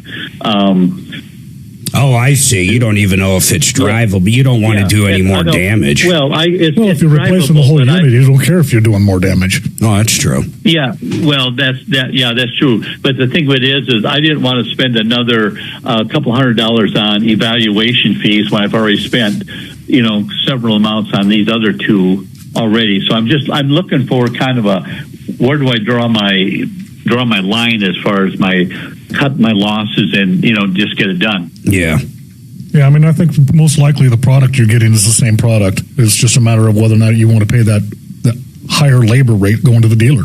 Yeah. Oh yeah. That's just kind of what my thoughts were if we were saying. But so there's no rebuilding this. You're just going to put a new unit in it, just right? Going to throw a unit at that. Yeah. So a lot of the CVTs, we were building them for years. But a lot of the parts that we need in order to build them have become scarce or unavailable. So you're relegated to buying a transmission and putting it in. Wow. Okay. What kind of time frame would it take to do that, Jeff? It depends on the availability of the parts, but if they had it in-house, turn you around in a day or two. How long would it take you to do it if you did drive it down? Again, probably a day or two. And the $200 that you charge to look at it, is that what he's saying? Yeah, we're $175 for diagnosis, but once we start any repairs, that goes into the repair. That's what I was going to say. You wouldn't end up paying that, Ira, because that goes towards the repair. Yeah. And is your warranty the same, or is your warranty? No, we would have to match that warranty. I got you. So, I mean, basically, it doesn't matter it does matter if a good company does it, but if everybody's going to do it properly, it's going to be the same unit no matter where you go. Yeah, you're buying a Sony flat screen TV from Best Buy or from Costco, it's the same TV. I got you. Does that answer your question, Ira? Yes, it does, Jeff. I'll reach out to you after the show, and we'll talk a little bit, okay? That sounds great. Yeah, I think you, honestly, I'd steer you towards there. Jeff's done work for me. We just never, I mean, for 15 years I've known the guy. I can't think of one complaint. I mean, I really can't think of one complaint. Oh, no, that's not true. It's not true. And I'll tell you, I do remember what it was, and I think you'll remember it. The guy was running super late. He was going to pick it up. It had nothing to do with quality of work or anything. But the guy got held up in traffic or something. You waited around for like a half hour, and then the guy showed up like a half hour after closing, and you finally left because you couldn't get in touch with him. And the guy called up and complained that you weren't there. We didn't stick around and wait for him, yeah. At 7 o'clock at night or whatever time it was. Do you remember what I did to remedy that? No. I refunded his money. You refunded him? Oh, my goodness. It was just a maintenance job. So it's a tranny service. Yeah, so it was like $300. And so I literally cut him a check and I sent him on his way. We can free up line 3 there, and let's try to get Brian. I really want to get these experts on. And I'll tell everybody out there, full disclosure, Kevin had a complaint with Sheridan Auto Tech. It was pre-COVID. So I mean, we're talking 10 years ago, or no, not 10, but we're talking probably whatever. 5 years ago. Yeah. So, but here's what happened. He quoted someone for a rebuild on a carburetor over the phone, which you should never quote over the phone. Yep. And he threw a number at him. The guy was pressing him, so he's like $200, 300, whatever it was. Sure, I could. So the guy shows up, and it needed much more than a rebuild. It wasn't just a rebuild kit for the carb. So Kevin reaches out and says, well, you know, you also need this, this, and this for that carburetor. It's going to be $500. And the guy threw a fit saying, no, you quoted me $200 or $300 or whatever the numbers were. And Kevin's like, well, I can't do it for that, but you don't owe me anything. You can come pick up the car. There's no. Yeah, I had it out and apart. Yeah. I put it all back together and just gave it back. Yeah. So you know what this maniac did? This is like the craziest story ever. So I get a picture from Kevin, texted to me, of some guy in a cow suit, just like the damn Chick-fil-A cow. Looked like just looked like the guy worked for Chick-fil-A. Yep. He's got a cow suit on. Picketing, just him, in a cow suit, in front of Sheridan Auto Tech. The damnedest thing, and you told me he lasted like 20 minutes or whatever it was. But think of how Kevin didn't charge him a nickel, and he told him exactly what it'd be after he looked at his car. I couldn't even think of why this guy would waste his time dressing up in a cow suit. It was crazy, Kevin. Yeah, we were just out there taking pictures. We had fun with it. It's nuts the guy would do that. Do you think you can still access his contact information and ask him to join us on a Friday car day one of these days? He's a listener. Oh, that would be so nice to get him to come in his cow outfit and talk about this. Because he made reference to Tom and his picket sign. Oh, that's great. Yeah. It's remarkable. I saw it all. I've seen it all. 303-713-8255. Hey, Sean, what's your question on homeowners insurance? Kind of a mess. I don't even know if it's built in 1886, and my goodness, I'm looking for homeowners insurance. Hopefully, that's where is the home? Denver or where? It's a bit of a in Elbert. 1886. What's it built out of? Is it brick? What is it? No, it's regular stick frame. Well, then how come you can't get insurance? What is so unique besides its age? Does it have like original piping? Does it have an outhouse? I mean, what are we talking about here? Okay. Well, a lot of the places that I've called to get insurance on it, they're like, well, we typically don't insure things that are, that old. Okay, hold on. I got an idea. Okay. Sean, I got an idea on this. Do me a favor. Yeah. I want you to give the address to the home to Axeman when I put you on hold here. We got Brian Burns, and he can hear me right now. Brian, do me a favor. Run this address. And Brian, run this address you're going to get from Axeman and see if you guys can get coverage on it. I'm just curious why this guy's having a hard time. So everybody hold tight. You got your marching orders there, Axeman. And then Ed, Cindy, Jack, you guys hold tight. Jack, with that Social Security, I'm not able to run a background check until I get Joe Lazara. So maybe we free up that line since we have all the lines beat, and then soon as we get Joe Lazara, we'll get him back on. Let's go that direction. Everybody hold tight.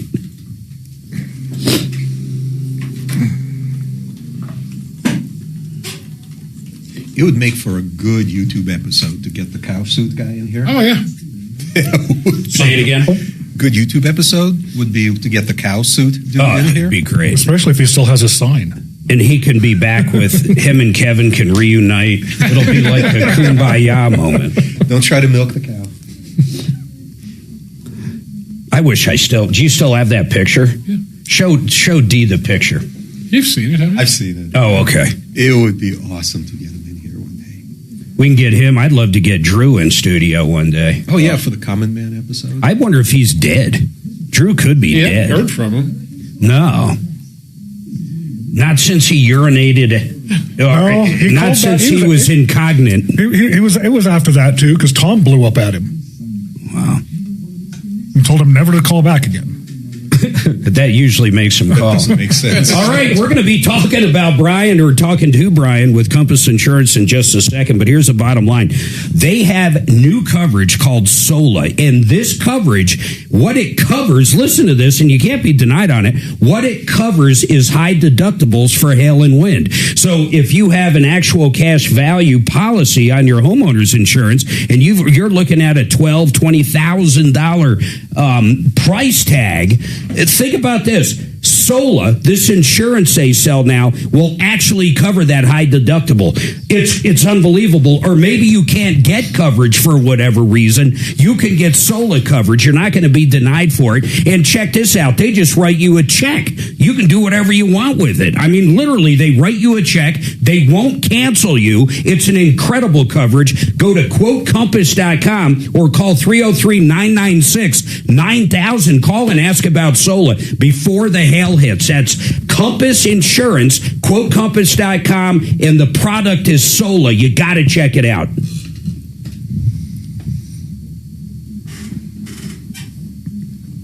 Okay, let's see where the pizza is. This says we can track it. My wife loves doing that shit. She gets so pissed off if there's a stop before us. Well, my girlfriend does that with the... Who did you go with? Like Domino's or something? Perry's? Oh, Perry. Good guy. I like Perry's. I always get their calzones, though. I mean, their pizza's good, but their fucking calzones. I used to do so many remotes at his different places. You ever had a good stromboli? Oh, Lord, you probably don't eat it. It's probably too much bread. It's a lot of bread, yeah. Well, sometimes Tom used to order the calzone, but I would scoop out the internal. Oh, hell yeah, man. A good calzone. Mm-hmm. It was like eating an ice cream cone with a spoon. There's stuff all over the internet about Pudge Brothers closing and stuff. Oh, what are they saying? Everybody's trying to figure out if they're closing locations or shutting them down or what's. Are they all closed? Yeah. I'm telling you, it's this stupid damn. It's this no king's crap. Mayday. Well, they're a bunch of liberals. I'm personally celebrating. I'm going to have to really think about ordering from them again. I'm personally celebrating Elvis and Priscilla's anniversary. It was May 1st, 1967 that they wed. That could be it. So if you want a king to celebrate, he's the king. Tomorrow. All the stores are closed today. Yeah, I know. I'll tell you. That's what it's about. I'll tell you right I also got married on May 1st. Some Yelpers indicate that, and we see how that worked out. That's 20 years, we did pretty good. Back and forth. 20's not bad. We're on 33, so in your face, Shannon. No, Lee. How long you been married? Oh, you're not married. I'm not. No.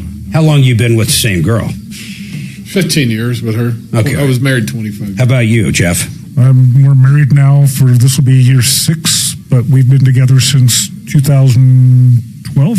Does she know that? Yeah. She just found out. Yep. Well, she's in Missouri right now, so she's not even listening to me.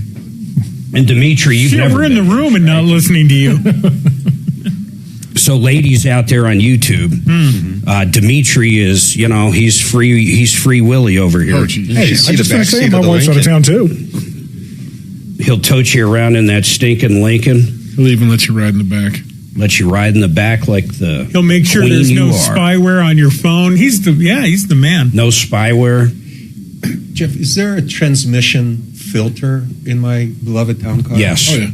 Is it inside the transmission? Yep. In the pan? No, it's it's in the back seat. It's under the back seat. Okay, I need to bring in both of them for service. Wait till he does a special for half price. Oh, it will be half price and cash only, no paperwork special. He does do that, stupid cash. He's the only guy I know. He literally walked in here with a check one time made out to his barber for like $22. Well, how the hell do you going to give that to Suzanne, but she's not here. Ah, jeez, I'm going to lose. How do you pay for haircuts? Jeez, Mark. He's afraid to use a credit card. I use cash to pay for a haircut. Yeah, why don't you use credit cards? What's wrong Why for you? do you use credit cards? Then why do you pay your barber by check? 2 reasons. One is I don't want them to get hit with a processing fee. Mm-hmm. And the second reason is... yeah, make it up. Go ahead. Think of it. Oh, yeah, they don't take credit cards. Oh. You could have started with that. You could have went there first. And stopped right there. I use a credit card and then I just tip in cash. No, mine doesn't take it. And I don't like to use cash if I don't have to because I like having cash. So you're never going to use it, then why? That's something he learned from his old girlfriend, Summer Rain. It's like insurance. You don't want to have to use insurance, but it's nice to have it. Right?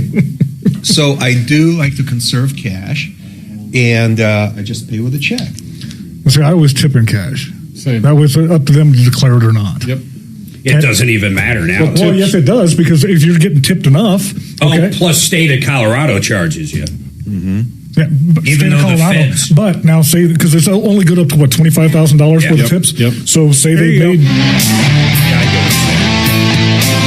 All right, 303-713-8255. Brian Burns, Compass Insurance. By the way, this hour brought to you by Paul the Waterman. You want the best water systems for less money. You call up Paul. He lives and breathes softeners and pretty much any kind of water system you can imagine. He's got one right now.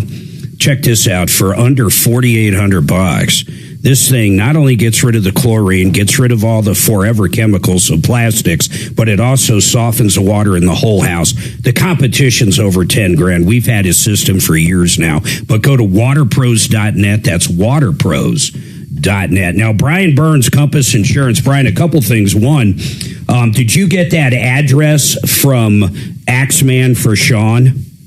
Yes, I just looked that up. So, I mean, I have it run. I would need the insured information to run quotes for, but what's going on with that? Well, it's very interesting. Let me lock you in and pull him up. Sean, how many different places have you tried? And he simply can't get coverage, Brian, because the home was built in 1890.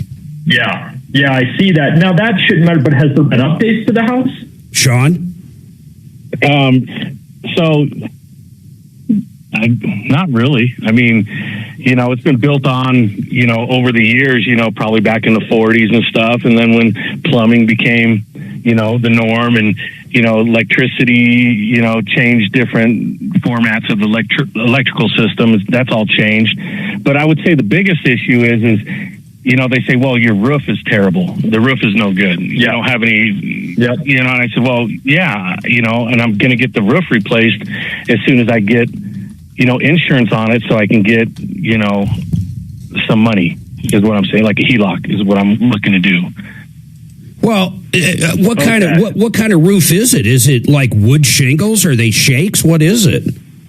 No, it's regular asphalt roof, shingle roof, but it's just old, I got you. So let me ask you this, Brian. 20 plus years. What can he get a policy that would simply exclude the roof and then get something like solar coverage for the roof? I'm thinking outside the box here. What would your idea be here?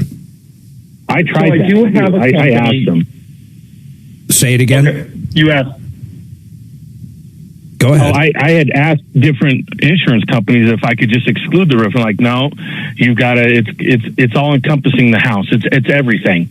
And I was like, well, that doesn't make any sense. Well, why would that make any sense? I said, Brian, there's a carrier that we have that does allow us to exclude the roof for 1 year. Basically, it's the exact situation you're in where they're willing to exclude it, knowing that you're going to replace the roof in that coming year. And then it will set to non-renew the following year. The thought behind that, the reason why most insurance companies won't just exclude the roof is because they know that other damage can occur to the house because of the poor roof. In other words, that they'll have to pay for the water damage inside if it leaks. But you do have a company. You do have a company that'll exclude it for that year. Yes. I do. Is it generally about the same price as other products, or does it cost a lot more, or what?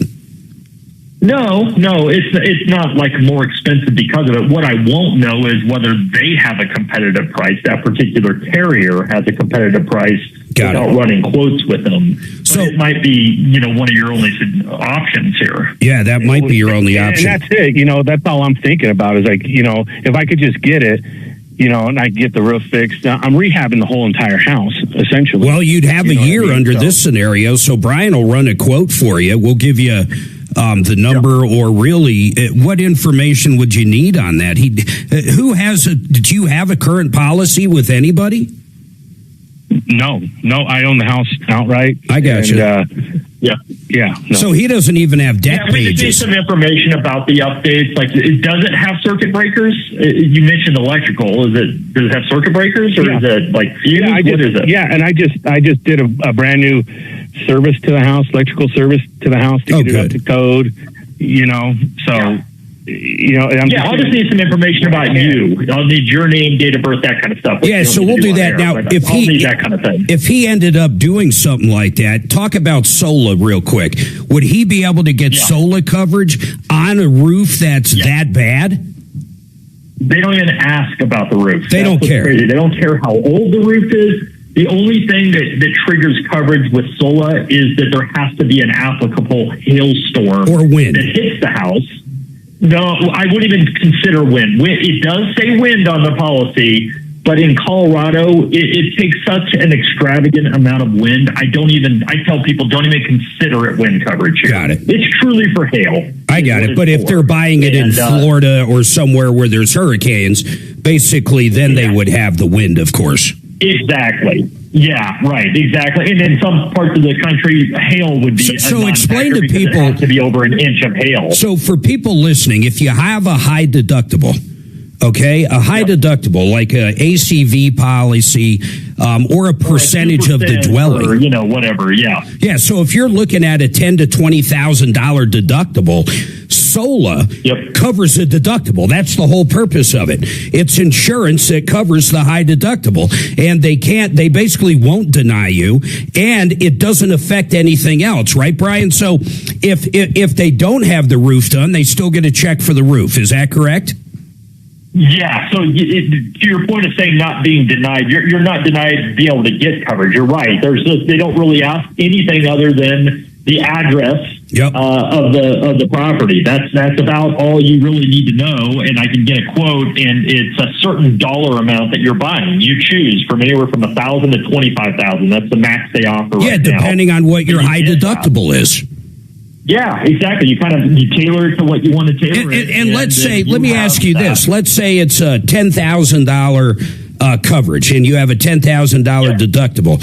So the event comes, it hails, you end up getting the roof done, but you shop around, you get a good price on it, and basically you save money. SOLA doesn't care what you do with that $10,000, right? You can put it towards a deductible, you can put it in the bank, they simply don't care. And then the other insurance company doesn't even know it exists, right? Right, yeah. No, this is purely for you. And it's basically, if the hailstorm occurs and there's damage to your house, those are the two components that have to affect you. It's got to be a qualifying hailstorm. So just think hail over 1 inch in size and damage to your house. They send you the full amount of whatever you purchase. And they don't care. And it's over. Yeah, and the other thing is they don't care the condition of the roof, right? They don't care if it's old. As long as it hails 1 inch, you're getting paid.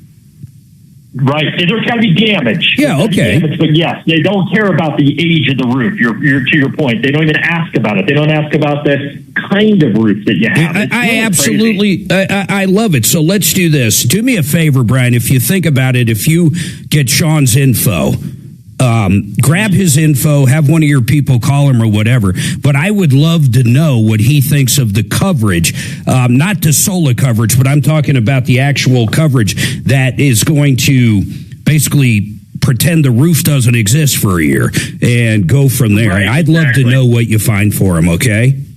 Well, absolutely. And just one more thing to tell you, it's a new program that I just started subscribing to that we have that we can enter an address in and tell people about over whatever period of time we want to use, when was the last time hail over 1 inch in size has hit and how big that hail was. It's kind of cool. We can look to see when these storms have hit, and just to give you an idea of whether or not your house has had this kind of hail in the So past. you could, if people call up, they can simply give you an address and you can tell them last time you had a covered event that Sola would have covered. Exactly. That's kind of exactly cool. Right. I mean, that's super cool. Most people have those high deductibles now. They're either actual cash value, meaning if that roof is 10 years old and it's a $50,000 roof, they're only getting $25,000, right? Yep, exactly. Yep. And if it's a percentage of dwelling like mine, my deductible on my roof would be, I think it's $10,000. But I have a hail-proof roof, so I don't care.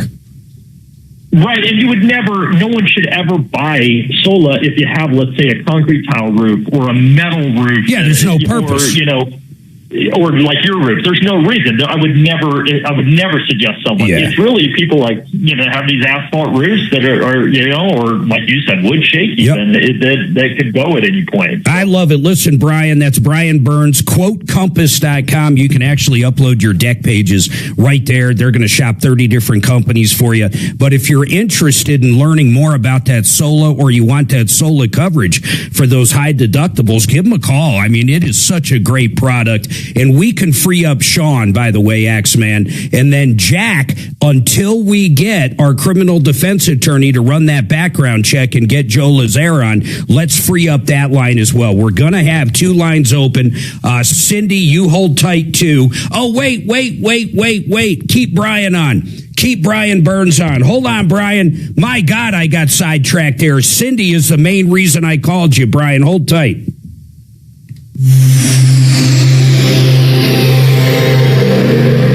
Now, impact traffic.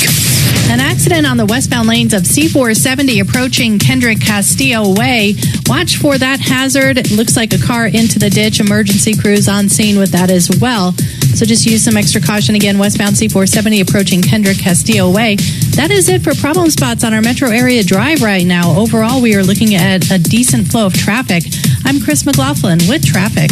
This report is sponsored by Brad vs. Everyone podcast. Dangerous social media trends, media scandals, dumb TikTok boycotts, and more. Keep up with all the online stories mainstream media ignores by listening to the Brad vs. Everyone podcast on the iHeartRadio app, Apple Podcasts, or wherever you get your podcasts.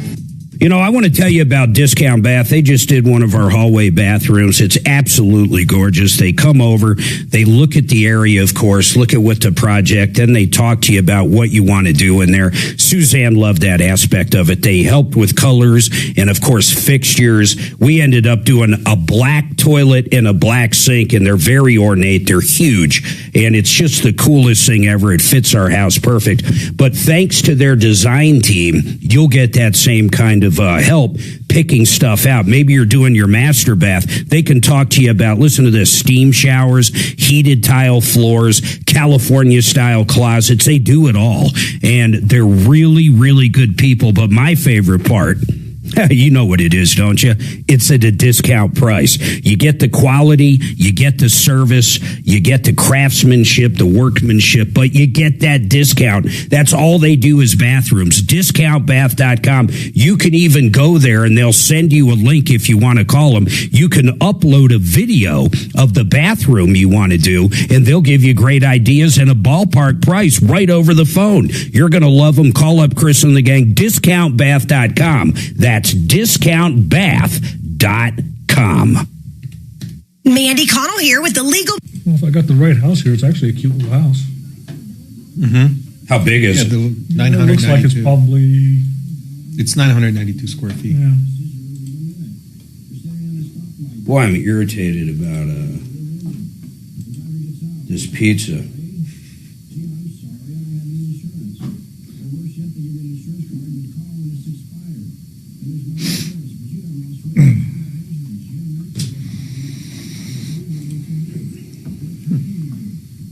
You'll have to call on Monday and see if they closed because of May Day. I think they might be out of business, dude. It's weird. There's a lot of weird stuff online. The location here, though, only shows us being closed for today. They show us being reopened tomorrow. Yeah, I know. For delivery, pickup, takeout, everything.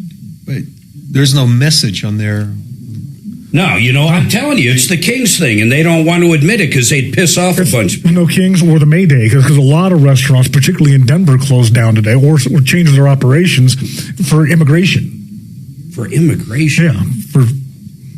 So you're telling me Santiago's is closed? Employees weren't coming. I would think that if Santiago's was closed, that would have probably made the flipping news.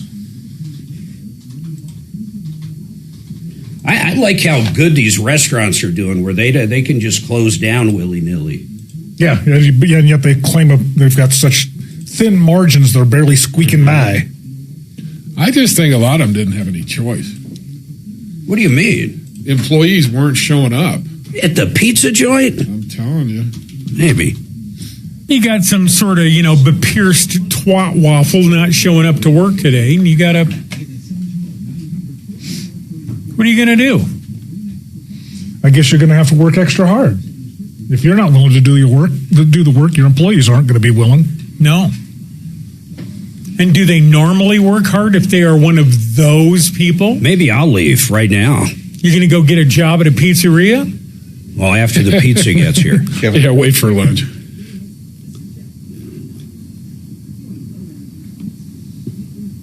Some of those old school pizzerias, you wouldn't dare cross the boss. Leave the gun, take the cannoli. Thank you for your pizza order.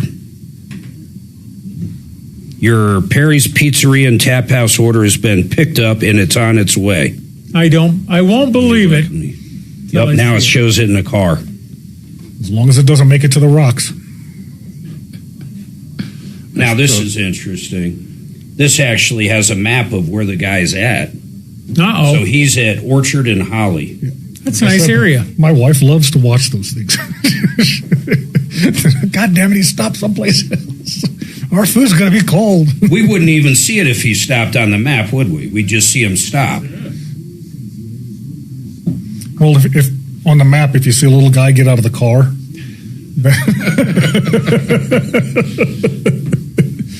I bet he's not driving a stinking There's Link. nothing to add to any of He should be so lucky. That's one of the things about pizza delivery guys, man. I swear, that smell never gets out of that car.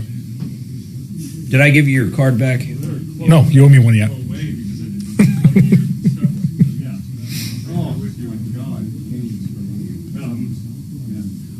You worked at King's?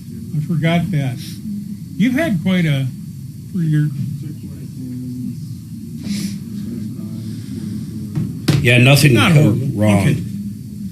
Tasering a 19-year-old kid at a brewery. Is it dog friendly? I don't know. The taser? No, the brewery. But Mark, you don't have a taser. You have what's called a... Yes, sir. All right, 303-713-8255. Hey, Brian, I sent you some information for another caller. Did you have a chance to look at it? Basically, Cindy hired a general contractor about a year and a half ago. He hired a plumber. The plumber screwed up, and where the wax ring is on the toilet, it's been leaking, seeping, I should say, for about a year and a half. The floor's basically destroyed. They finally figured it out. She actually turned it into her insurance, and they said because it was a slow leak happening, she doesn't have coverage. So she went to the contractor, and the contractor's insurance is saying they're not going to cover it. Did you see that letter? I did. Or it's an email. I don't see the letter, but yeah, I see the email exchange that goes way back here.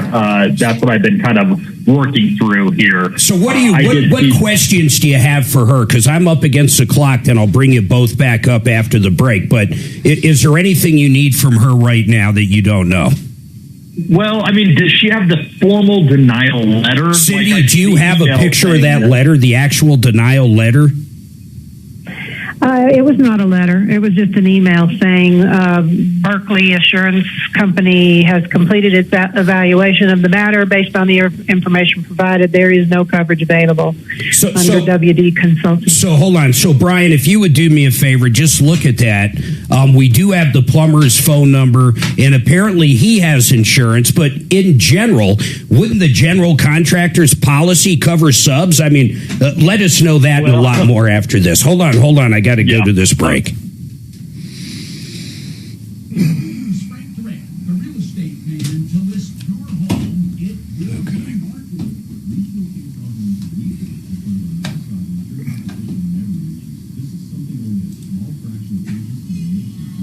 $151st Kentucky Derby. It's at 152nd, though. 152nd. Should I improve my where is this guy? life or... Man, he's in the same fucking place he was a second ago. See, I told you. That's exactly what happens when you watch those maps. The second option. What's wrong for him? They should give you his number.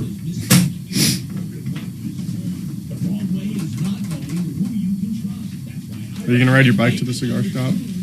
So you guys will never guess. You want to hear what I got? Because you guys don't even know what kind of pizza I ordered. Productivity. You ordered a Hawaiian. Nope. Nope. Ready? It's called the Zesty Lady. It's always nice. Jackass. It's got pepperoni, spicy sausage, meatballs, and extra cheese. Jackassery. Jackassery is fun. So it's all meat, and it's got hand-grated mozzarella. That's how it started. Although the toy car in the end. Yep, hand-grated. Oh my! Did it say whether or not they washed their hands? No, not that bag stuff. This is hand. You don't want the wood pulp? Grated. Go fill up my water. Yeah, go for it. No wood pulp on my pizza, please. God, this guy's not fucking moving. What is? I don't even think there's a light there. Oh, he just jumped like a block. It's a glitch in the pizza system. Flew his plane into a side of a mountain. The first one I ever saw like that was Domino's. And you'd place the order, and on there, what's the little truck on the app? Yeah, you could watch the truck. Well, they're the ones that started. Was it them that had the little special car with the oven in it and stuff? Yeah. Or they had the avoid the noid. Flew the A10 Warthog into a Colorado.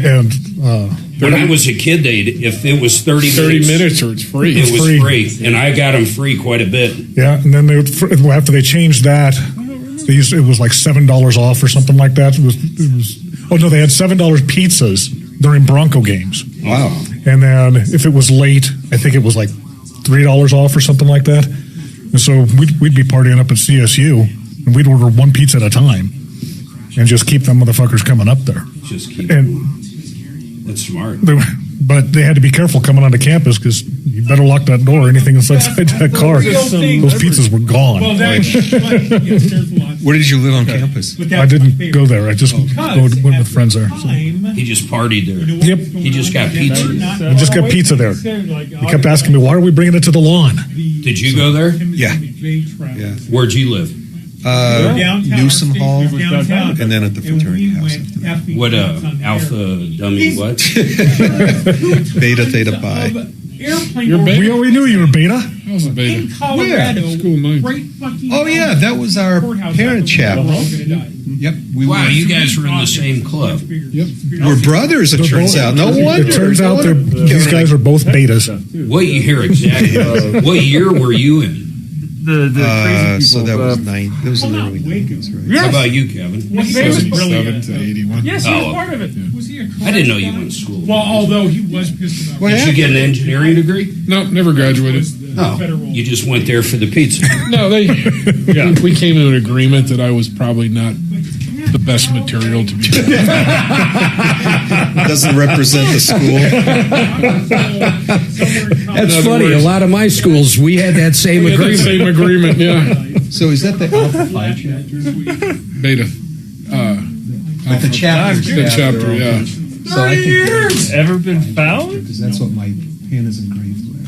Is that glorious? I don't remember that. That is great. There's no like a missing dude. Was there, because it was a school of mines, there probably wasn't like CU partying, right? Well, no, we had to import women to have parties. Oh, there was no women? From CSU. We brought our own. There was 12 women? When I was there, yeah. 12 women? Yeah.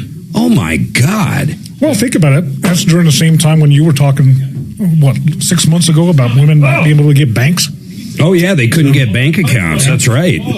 Unless their husband would allow them to. Now, I'm not saying there's anything wrong with that. I'm just saying that you realize that, the women getting the right to vote, men had to actually vote for that. That's when everything changed, though. But how much did we screw up? We already had control of a car there. Yeah. And then we turned around and gave them a set of keys. You're right. The men voted for them to be able to vote. That's why the suffrage. Now, I agree with all that in principle. The whole driving thing, that's a little different. Yeah. If you saw my mother drive, you probably wouldn't want to drive with her. Yeah, it's a miracle my girlfriend gets back home most days, I think. I saw my dad leave one of my shops one time. Thank you. He pulled out on Peoria, crossed a double line to make a left, and ran into someone on the. He was on the wrong side of the road. My dad was on the wrong side. He runs into someone, proceeds to get out of the car, and starts screaming at this poor lady who was in the right lane going the right direction. It was a remarkable thing to actually witness. It's terrifying when you see a car coming right at you. I was going up 285 several years ago. It's in the dark, and that's a divided highway. And I'm behind a semi-truck, and so I'm coming out, and this is in Turkey Creek Canyon. I come out from around the turn, so I'm going to pass this semi, and boom, there's a set of headlights coming right at me at the front of the truck on the wrong side of the highway. Oh, my God. Okay, I'm sorry. It is terrifying. I don't think it's happened to me, but it was far enough away. It didn't scare me. Well, did you see the one just the other day? The guy that was driving on the wrong side of the highway, he was actually driving on the breakdown lane. We just ran on the highway. And they used one of the grapplers to stop him. Turned out to be like a 79-year-old drunk guy. And he was so drunk, he thought he hit a pothole when the cops pulled him off. That's fucked up. I think that pizza might be here. Through the fun for your name. Thank you, Priscilla. Whomever raised him did a good job. And you're saying that because she's listening right now? No, I would never say that Adam's mother is great. Someone go to such a great. Someone go grab the pizza. It's in the red room. Red rum. Pizza. Yep, there we go. Leftist network mobilized for May Day protest. Where there's a big push to let bars stay open till 4 a.m. Is that smart or a disaster in the making? And why are doctors always late? And what can we do about it? Join me at 4. Yeah. Ripped off, bad news. You need advice so you don't have to lose.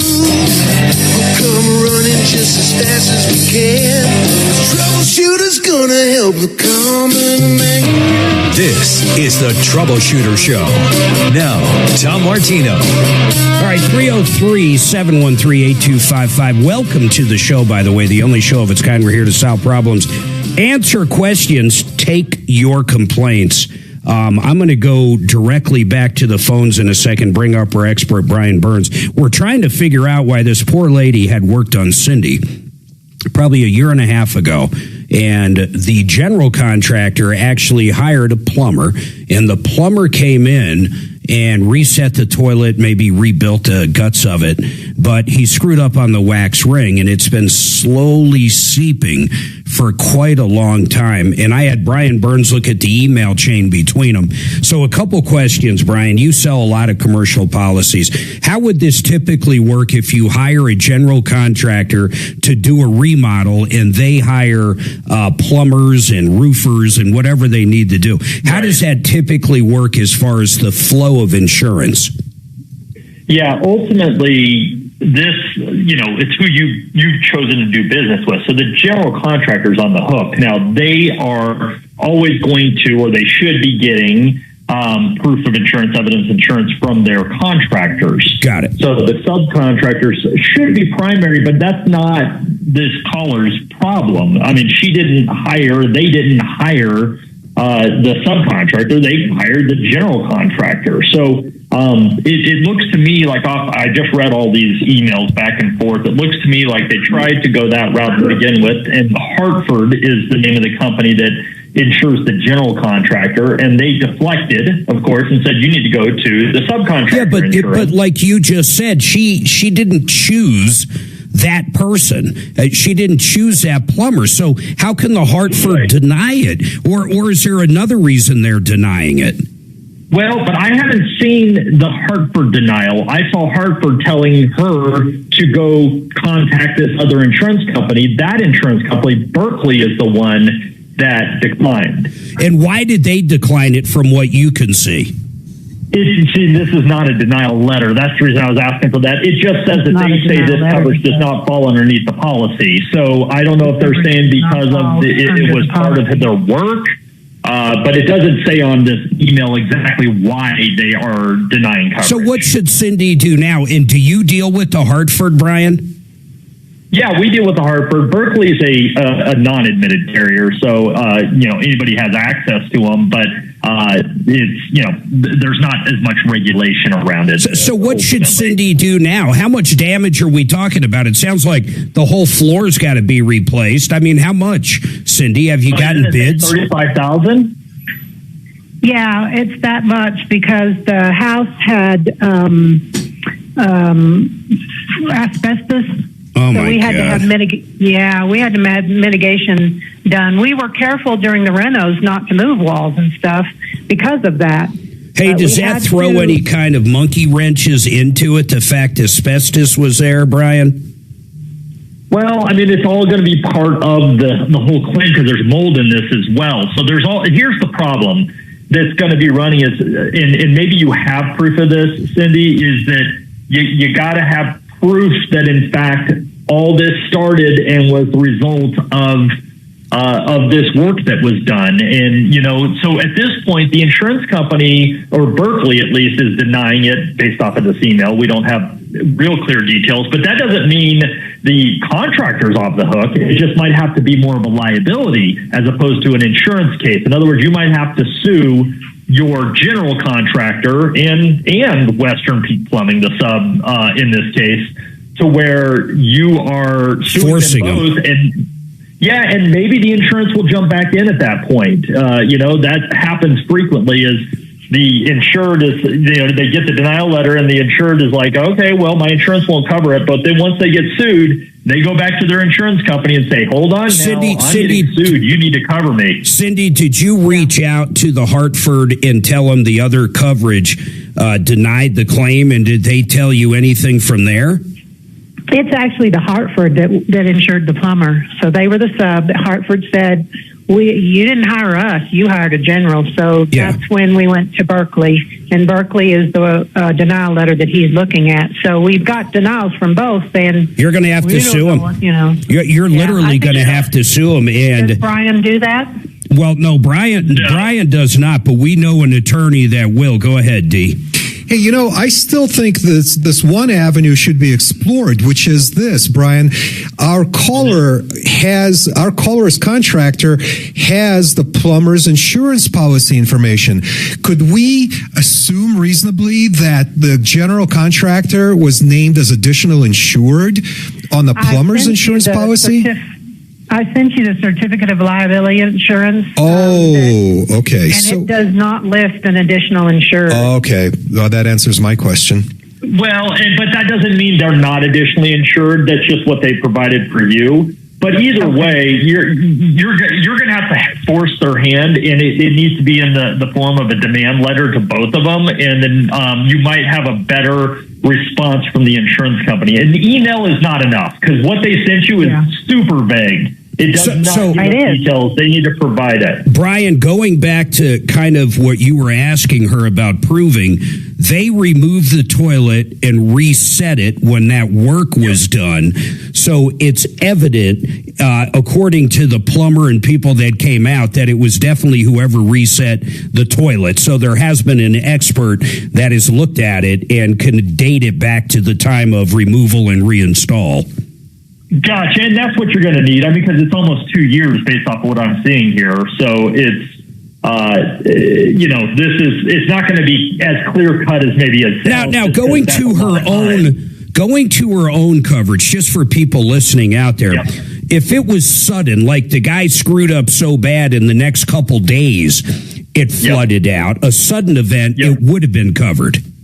That's correct. And there are companies that offer some seepage coverage. I mean, like I know Travelers, for instance, you can buy, seepage. I think up to 20,000 of seepage, which is that slow leaking that occurs over time. So there's nothing she's going to do to get covered by her homeowners. You've just seen this enough times. No, and her home insurance. Who are you with right now on your home? State Farm. Yeah, they're not going to cover it. Now Dimitri is not going to cover it. Dimitri, who would you suggest for an attorney? You bring up that one contractor attorney. Mm-hmm. So would they be good for this? Oh, yeah. So we have a really great attorney. He's not on the referral list right now, but we've referred a number of callers to him. That's Neil Hollington. Neil Hollington. Yeah, and his office is over here at the Tech Center.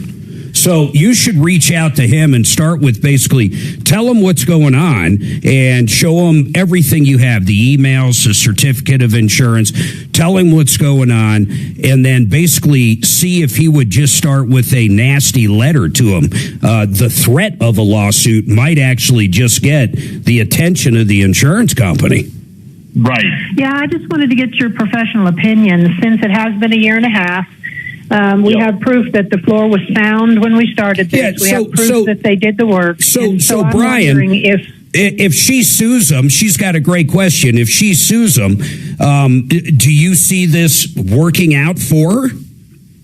Well, that is definitely more of an attorney question. But it's all going to be tied back to whether you have the proof that the damage is all centralized on this one plumber doing the work. Yeah, it is. You can provide proof. You imagine, I mean, Mark, you've been in court cases many, many times. It's just a matter of what you can show as proof. Yeah. So, I mean, Cindy, you got to pull the trigger. You're talking $35,000. You might even recoup some of the attorney's fees, but talk to that attorney. I'm going to put you on hold. But Axe, give her that name of that attorney and she can Google it, look it up. But we've sent plenty of people there and they do a great job over there. What's the name of it again? One more time.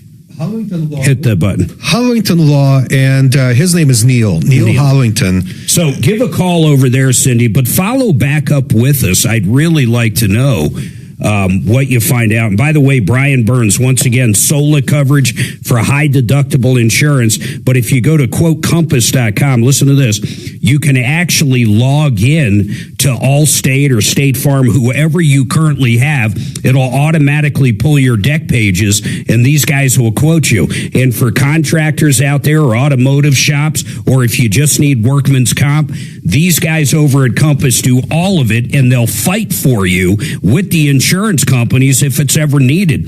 Brian has been doing business with me now for over 10 years. Every year he reshops our RV, motorcycle, trailer insurance, car insurance, homeowners insurance, business policies, the whole bit. They're great people. QuoteCompass.com. Brian, I appreciate you coming on, man. Thanks, Mark. Talk to you soon. Yep. And then, Cindy, reach out to that attorney and see what they have to say. And please check back in with us. I'd love to follow this. Now, Priscilla's got an issue with Belco. We're going to go to that call, and then whoever's on 4, we're going to go there. But we can free up Cindy at this point, Axeman. And then, did we ever hear back from Joe Lazzara, yay or nay? Yes, no, we have not. Dang it. Okay, let's free up Jack. If we got to do it Monday, we'll do it Monday. But we've got to run that background check and see why Social Security is saying he owes $3,000 because he was in prison, but he wasn't in prison. I mean, it's a crazy call. Hold tight.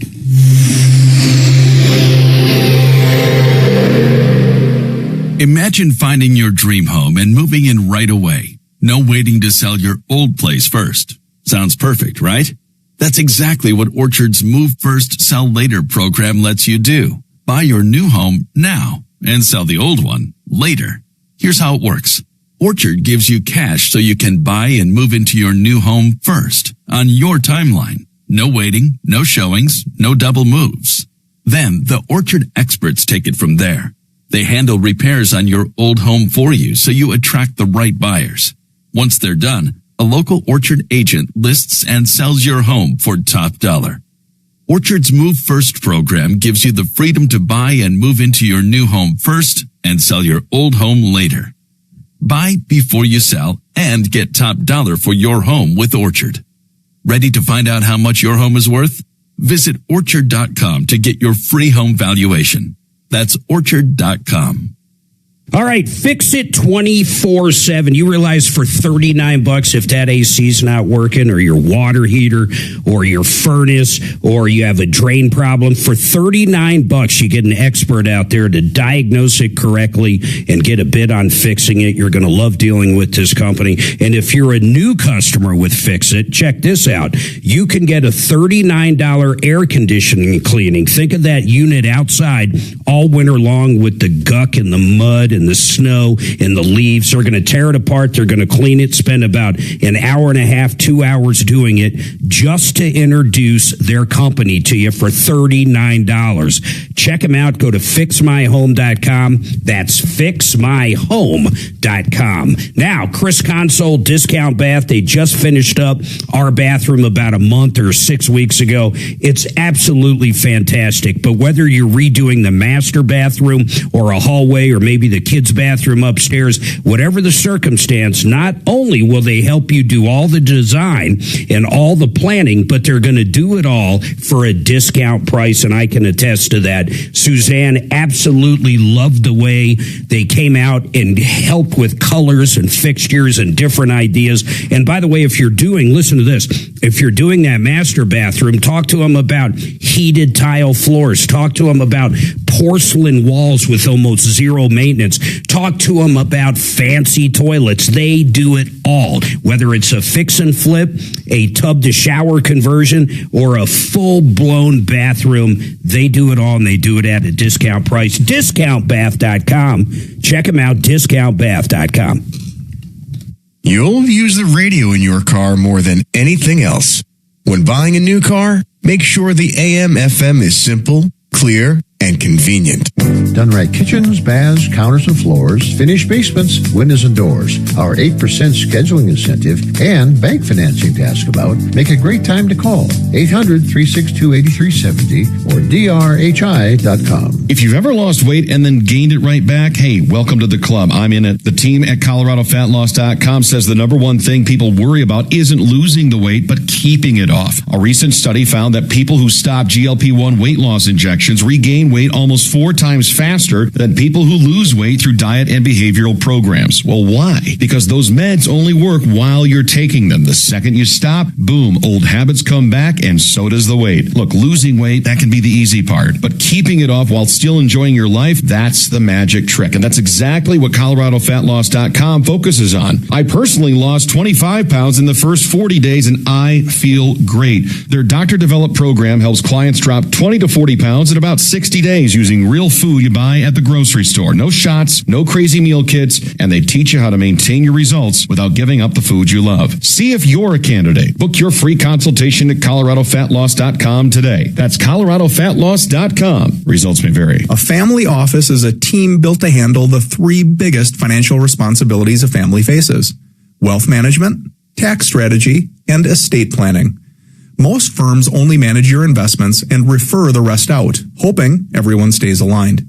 At Trajan, we built something different. Your wealth, tax planning, and estate planning are handled together inside one firm under one roof.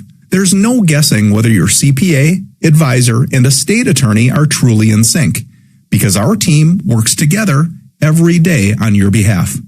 When your financial life becomes more complex, your advice should become more coordinated, not more fragmented. One plan, one trusted team. Call Trajan today, 855-TRAJAN-1. That's 855-TRAJAN-1. Trajan Wealth, an SEC-registered investment advisor. Additional services through Trajan Estate and Trajan Tax. Additional disclosures and accreditation at TrajanWealth.com. This is Sarah Spain with the latest from iHeart Women's Sports. Presented by Novartis. The WNBA preseason wraps up this weekend with one game on the schedule tonight. The Minnesota Lynx hosting the Toronto Tempo, and 4 games on the schedule Sunday, including a matchup between last year's best and worst. WNBA champs, the Las Vegas Aces, and the Dallas Wings, who selected UConn's AZ Fudd #1 overall in the draft. For more women's sports stories, subscribe to Good Game with Sarah Spain on iHeart Podcasts. iHeart Women's Sports Network is brought to you by Novartis, makers of Kisqali Ribociclib, supporting all women who strive for more in sports. We recognize the importance of dreaming big. Visit Kisqali.com. That's KISQALI.com to learn more. This hour from the Trajan Wealth K-House Studios. Trajan Wealth, your trusted local fiduciary advisors. TrajanWealth.com.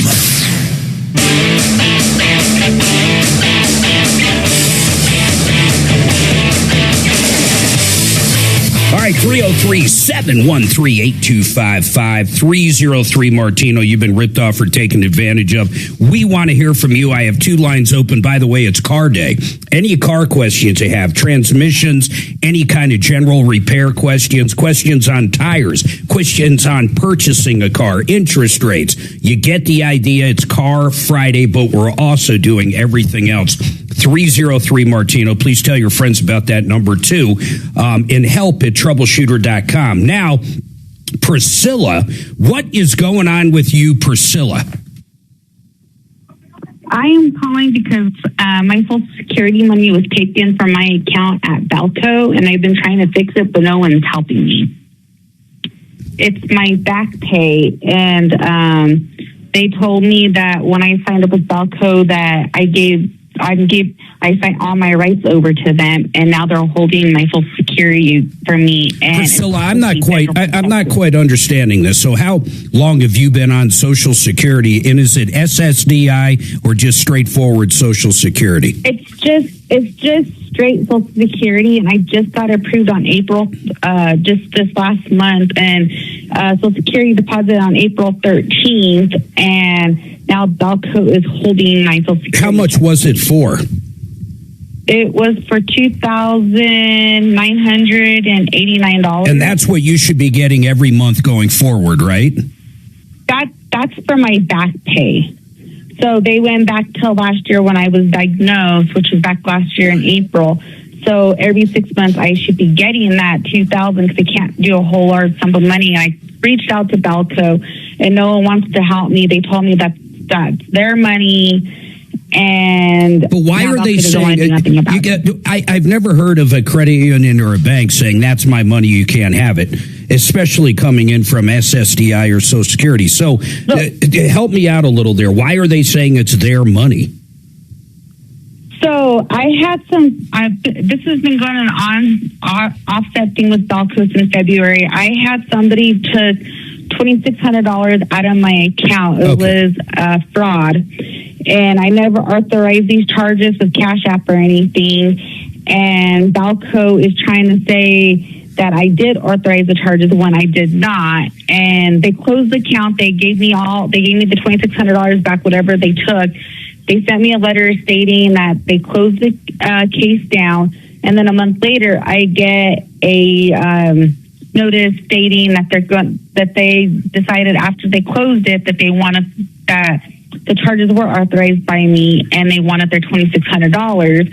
So they used my Social Security back payment to offset the negative charges. I got you. Boy, that complicates the hell out of it. So it sounds like you had a provisional credit at the beginning, and then they probably heard back from Cash App or whoever, and it was authorized, at least according to them. So then they went back after you for the money, and really all they're doing with the Social Security is offsetting it. I'm not exactly sure where you'd even go from there, because they're saying you owed the money and authorized it to begin with. That's your real problem. It's nothing to do with Social Security. No, and so Thursday I went into Social Security and I explained to them because I got a new bank account and all that, and I spoke to the lady at Social Security, and she said that they cannot use that money to pay off like any offset of debts or negative of my bank account, because money is protected by the federal treasury.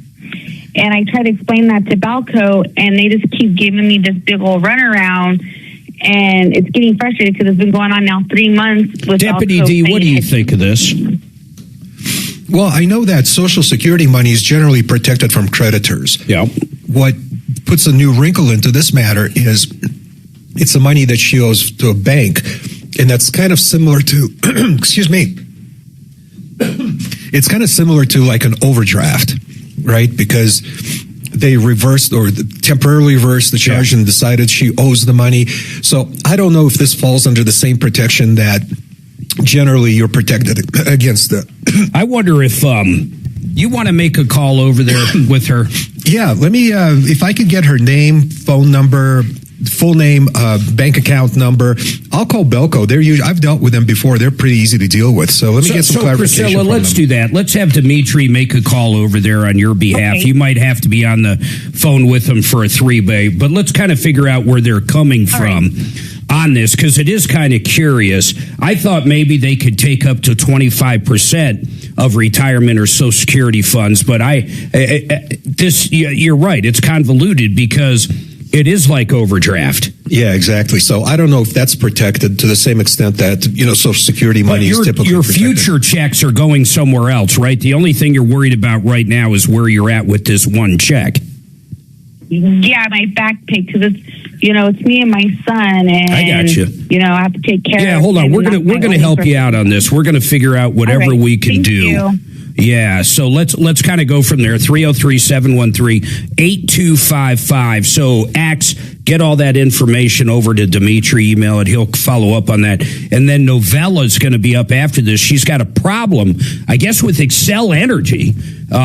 We do have 2 lines open. 303 Martino, car questions. Get them in now. 303 Martino.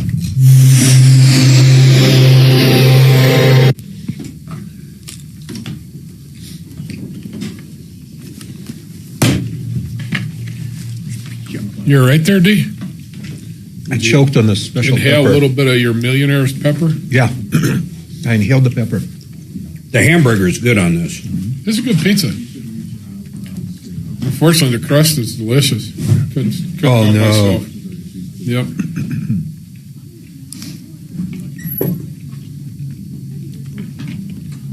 Real yeasty kind of crust. Look at Los Angeles. Jesus. Oh, it's the Kami holiday? Yep. Whatever. It's really amazing to me. Sure, why not? Ask 10 people why they're out there, and you're going to get 10 different answers. They don't even know why. Trump. Yeah. We're fighting Trump. Exactly. Check it out. Over 20 different manufacturers and 50 different lines of windows. That's what my friends here at Gravina's have. They're absolutely incredible. Not only are they going to have something for a fix and flip, but they're going to have like Alpine windows or other ones, really high-end stuff for homes up in the mountains, like maybe in Aspen. They have every single thing you can imagine. Their siding products are absolutely gorgeous. Suzanne and I got a beautiful sliding door from them probably about 6 months ago. We love it. It's kind of a high security kind of door. But you name it, they're going to have it. Their price point's great. Their people are absolutely wonderful, including the salespeople that come out and give you a bid right in the house. And, of course, their installation crews. Just all good people. If you want windows, siding, and doors, you call up these guys. Call up Nick. Go to Gravinas.com, Gravinas.com, or 303-GRAVINA. The nice thing, though, Dragon, is I've got until the end of the month to fill that tag. Even listening to me?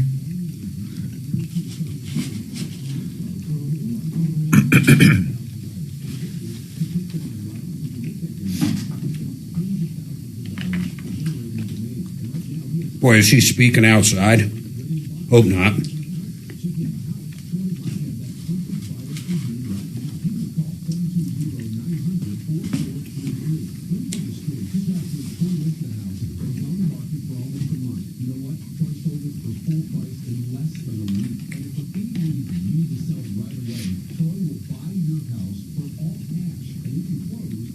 We're going to have to get a truckmobile. Oatmobile. Mm-hmm. He's had so many people try to kill him. It's really remarkable. It's unprecedented.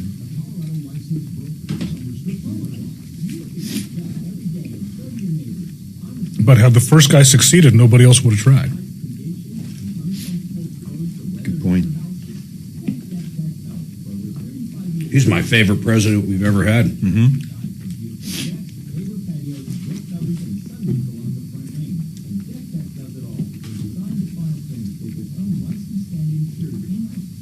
Yeah, and Melania is the most elegant first lady we've ever had, ever. I agree. You didn't hear much from her first term,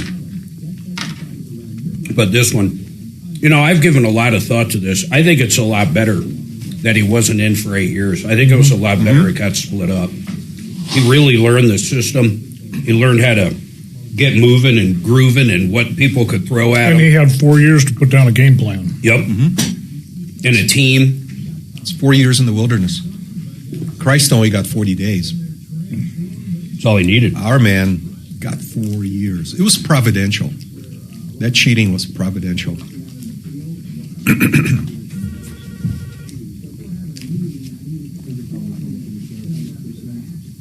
Remember when Biden came out with the red and black drapes and it was all doom and gloom and Trump?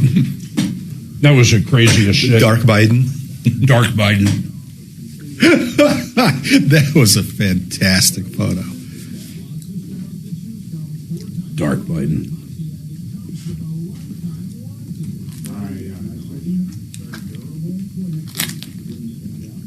Suzanne's got to make a sourdough pizza for me. Wow. I've had that before. It's fantastic. It's actually That's what got her started in sourdough. We were at a brewery in, I want to say, Georgia. And they had a pizza, and she said it was the best pizza she ever had, and it was sourdough. And that's what started her sourdough adventure. It was literally a pizza. Who does most of the cooking in your house? Anything outside I do, it's about 50-50, because this time of year I'll grill 3 times a week. But we also go out a lot. You also do Blackstone type stuff? No, I almost bought one when I bought this new grill. I just, grill gas, or I smoke at least once a week. I'll even smoke like a tri-tip, man, in 2-3 hours. I'll smoke like wings. I'll smoke thighs. They only take a couple hours. My wife had me making a smoked apple crisp for her birthday. I got to figure something. I had to have done something wrong because the apples turned out too soft. It's all yours. The flavor profile was off. Was it on the Blackstone? I've had 2. He's had 2. Oh. It's your turn. I don't think I've ever smoked a dessert. It's got Deputy D written all over it. I'll tell you what I've smoked. It's really good. It's fucking just like cheap Johnsonville brats. Or Sam's Club Italian sausage, man. Oh. Pizzas. Frozen pizzas. I've never smoked a pizza. Just go get yourself like a Papa Murphy's or something. Toss that thing on there. That'd be Place NMLS ID 271003. CMG Home Loans NMLS ID 1820. Equal housing opportunity. $99 gutter cleanings. Go to excelroofing.com. Denver's talk station. 630 KHOW. All right, 303-713-8255. I took too long to go to that caller that had a problem with Excel. So if you're hearing this callback, I'll get you in right away. But meantime, Leah, what is going on with you, Leah? Hi. I was listening to the program on, I believe it was Monday, and they were talking about a House bill that you had to have a structure on an acre, or you had to have more structures on an acre in order to have less property tax. Tom was talking about it. What you're talking about is they're going to start charging for vacant land more than something that actually has a house on it. I guess the entire deal is to try to promote building. So if you have vacant land, it could actually cost you more in property taxes than a piece of property with a house, which only in Colorado would this ever happen, or California. But what's your question about it? Oh, my husband was listening, and he thought, because we have a house on the property that we live in, he thought if we built a garage on that would keep the tax. Well, how many, what kind of acreage are you talking about? We are just under 1 acre, but we also have 80 acres of farmland. Oh, okay. I don't know how farmland or agriculture would play into that. I would assume that's some form of exemption there. I got to read into it a little more, but you know what's interesting, like where we live, first of all, it's per county. So like Douglas County might not do it at all, where Denver County might do it. Who knows?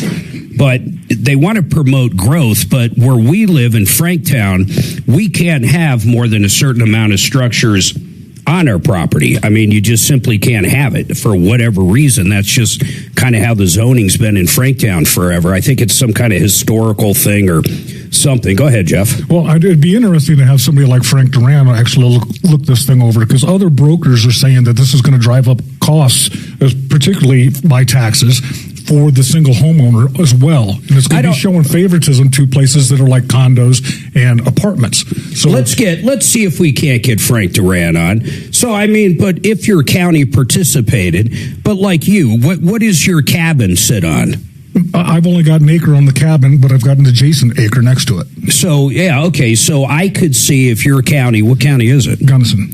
I don't know if they do it, but if they did do it, I could see that acre would cost you more than the acre with your house. Once again, it's even weird just to say that.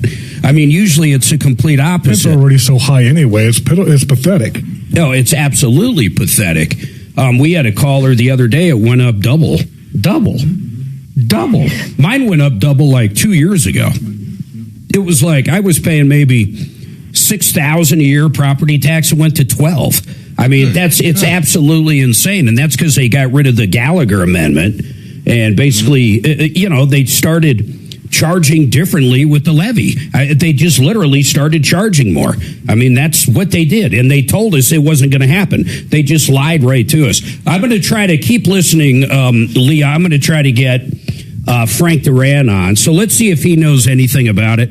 How about you, Kevin? Do you have any acreage anywhere, or Dimitri? No, but you know what? As you say, Lakewood just had a special election for condensed housing that they lost. They wanted to expand it to where you can stack houses on lots. Oh, man. And it was defeated. So, thankfully. I guess they're saying, I don't know. Do you guys think it actually promotes growth? I mean, Jeff is the perfect circumstance.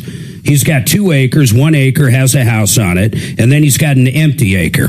If he ended up having triple the property tax on that empty one, would you sell it and eventually build something on it? Yeah, honestly, but it would also make it harder for me to sell, because whoever's going in, either unless they have plans to build, they're going to have that high tax bill coming in. That's crazy. It's just another way to tax. There's no benefit from it. Well, and which is really weird because, Tabor. I mean, once again, how do we have more taxes when we don't vote on more taxes? I swear to God. I mean, do they call it a fee? What do they call it this time? How do we always have more taxes? Well, and this one, and we have Tabor that says you have to vote on taxes. This one for they God's don't have sake. to vote on, because what they're doing is amending an existing bill. So it's already been voted through, so they're able to tamper with it to their heart's desire. Yeah, that's all phony baloney, man. I mean, someone's got to stand up to these, can I say pricks? That's kind of where they are. Dragon looked at me like, I don't know, I guess you just said it. But honest to God. From a porcupine, right? Yeah, porcupine pricks. So for the life of me, I just don't understand. We're going to end up like California, New York City, where there's going to be an exodus. In fact, I think Remax is moving their headquarters. They've been headquartered here forever. Think about that. Remax, that's a big-ass company. I think this is where they were founded. Yeah, they were. The guy out who built the Sanctuary Golf Club, or a golf course. Mm-hmm. It's just crazy to me that they're going to tax people out. I'd never retire here. I simply wouldn't. Mm-hmm. We've been looking in Louisiana. I'll tell you what, in Louisiana, you can get pretty much a brand new custom home, brand new, on the water, with boat docks, swimming pools, movie stars, the whole bit under $1.52 million. It's ridiculous. That out here would be, it'd be like $10 million. Then you have insurance. My insurance out here is higher than being on the water on Lake Pontchartrain in Louisiana. Tell me that's not insane. It's crazy. Hey, Mark, I do have an update on this House Bill 1036. That's what our caller apparently was referring to. And I had heard about it a few months ago and then nothing recently. And this explains why. The Colorado Sun reports, and Jason Blevins wrote this, Colorado legislature rejects attempt to let Colorado communities increase taxes on often vacant homes. Oh, you know what? I got it wrong. This is regarding that increasing taxes on vacant homes, like up in resort communities. Oh, I apologize, Mark. Yeah, let me take a look at the vacant land. Two. Oh, you finally got one. That means Dimitri's wrong for people out there. He's wrong so often, we finally had to just assign him a number. See if you can find what they're talking about. Yeah, that's what I'm looking for. I need to start the search guys, again. Just business. So I hated this in Denver. My computer store in Denver, and Parker too, by the way, so I won't just pick on Denver. The property taxes, they'd come around and basically look at your fixtures. I'm sure you deal with this every year, guys. Yep. They look at your equipment, they look at your fixtures, and you pay taxes on that. And then think of automotive. I buy a car, a brand new car, my Tesla. I buy it, I pay tax on it. Mm-hmm. I sell it to Jeff, he pays tax on it. He sells it to Kevin, you pay sales tax on it. It's crazy. We're just taxed, and it's not just Colorado, but we're really bad here because of the property tax part. It's just getting worse and worse and worse. First-time buyers, good luck. I mean, really, you better make between a couple $200,000 a year in order to be able to afford your first house now. And that's if you can save up the down payment. I don't know if that'd get it. Yeah. Yeah, I don't even know if that gets it. Yep. I mean, it's really just absurd. How long you been here? When did the state go to hell? I've only been here since 93, and I don't recall any real issues up until like 05. And I think we had a Republican governor. Wasn't Owens governor till when? He was, but then you had Lamb, who was pretty middle of the road. You had a lot of middle of the road people. I don't mind middle of the road. No, and that's why I think it happened. Polls just lies. I mean, literally, these people come out saying, "Hey, we're not going to do this or that." And next thing you know, they did it. Yep. I mean, it's crazy. It's pulling hard. Yeah. Okay, Mark, I did finally successfully look up the bill that our caller was referring to. It was HB 26-1119, and just recently, looks like April 16th, that was postponed indefinitely. Oh, so it's done. All that means is that they're just not going to vote on it this legislative session, but I'll bet you it's going to rear its ugly head again. Now, the one thing that's interesting that might be of interest to our caller who's now hung up but hopefully listening, it did exempt ag land. Yeah, right? Okay. So, and that kind of makes sense. Or else it would just run every farmer or rancher out of here. Would go out of business in the next week. Yeah. So anyway, we are going to hear about this again because if they fail, I bet it exempts prairie dog fields too. You know, I bet if you have some prairie dogs with their rabies and all that crap, I bet they're exempt. Oh, I know. Let me guess. You love prairie dogs. Who doesn't love prairie dogs? Oh my God! Anybody that walks this planet that doesn't want rabies. Well, just or don't the plague. You know what you do with them? You put a hose down. Well, keep going. Oh, geez, Mark. All you have to do is just don't catch the prairie dogs, and you're not going to be at risk you for ever rabies. Eaten squirrel, Jeff? You're an avid hunter. Seriously, have you ever had squirrel? Oh yeah, I actually prefer it over rabbit. Do you really? Uh-huh. I've never had squirrel. I've had rabbit. My Uncle Mario, he'd go out hunting with his basset hounds, or not basset hounds, those little, what are those yacky dogs, man? I had one. Beagles. He'd go out and hunt rabbits, and he'd make rabbit stew. It was delicious, but I never had squirrel. Yeah. Have you? I've never had squirrel. No, I do like rabbit, though. Dimitri. I'm not talking to you anymore. He loves squirrels. He loves squirrels. They're tasty. I had forever in Franktown, we called them vampire squirrels. They were all black, and they had pointy ears like a vampire. Oh, yeah. And there was no color to them. They were pure black with vampire ears. And they were the only squirrels I remember seeing in our lot, at least in Franktown, for probably 4 or 5 years.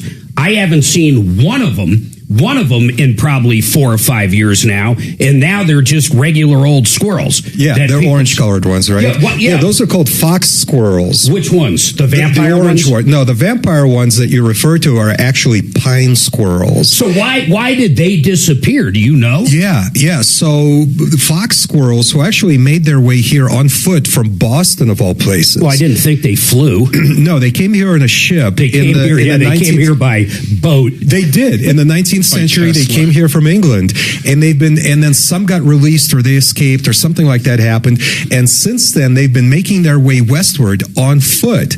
So this is kind of like... Do they get rid of the vampire ones, though? Yeah, they don't drive seem them to away. live together. Yeah, they do drive them away because they compete for the same food source. So your vampire squirrels just moved somewhere else. Okay, so they just moved wherever. Yeah, wherever that fox squirrels haven't gotten to yet, but Boy, they will. that's amazing. So you're saying fox squirrels, like what, 20 years ago, weren't even in Colorado? No, 150 years ago. Oh, 150 years ago. Yeah, they came to Boston by ship Isn't from it England. sad he knows too much about squirrels? My home is a sad, lonely place, Mark. I can hear that squirrel running around in his This is the head. same guy you were trying to get a date for here earlier today. I think he just killed that opportunity. Yeah, that wasn't working already. Don't forget, ladies out there, Deputy Dimitri is actually single. Mm-hmm. So don't forget that. He brings a Him and lot his to the cats are table. staring out the windows at the end of the day, just...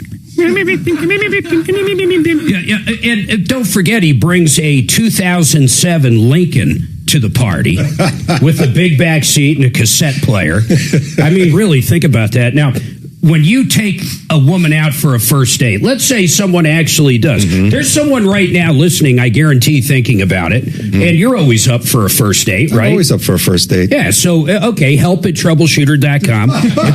So you can always do that. But what is your idea? I'm just curious of a first date. So the last time you took someone out on a first date, where did you go? The Chop House. You went to the Chop House. Yeah, that's my favorite first date place. That is a good one. Yeah, I mean, it's they have parking, they have great service, they have great food, and frankly, Mark, they're very reasonably priced for what they are. So in other words, if you take a lady to a Chop House on a first date, she knows she's nothing special. No, they're all special. Just remember, if you want to at least communicate with Dimitri, kind of feel him out, not feel him up, but feel him out, help at troubleshooter.com. We're going to have Frank Duran on in a second to talk about this, but we just found out. We're going to see what Frank knows about this. Frankie, baby, hold on a second.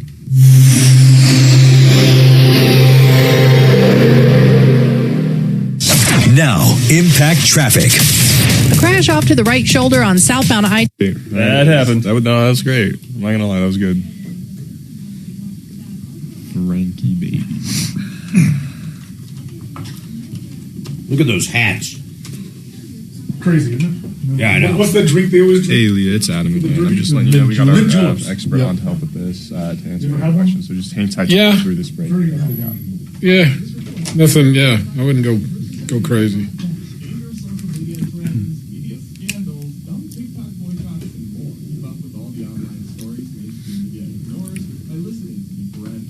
Just so you know, they ain't safe yet. Because I got till the end of May to get. Okay.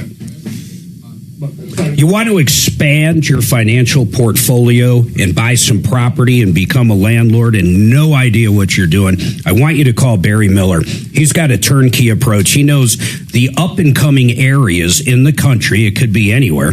And he knows what kind of home to buy and that you can rent out. And while you're renting it out for a couple years, it's going to appreciate. Then you sell it and then you can buy 2 or 3 more. We have people making 40 to 50% annual returns with Barry. Check it all out at VesteraTurnkey.com. That's VesteraTurnkey.com.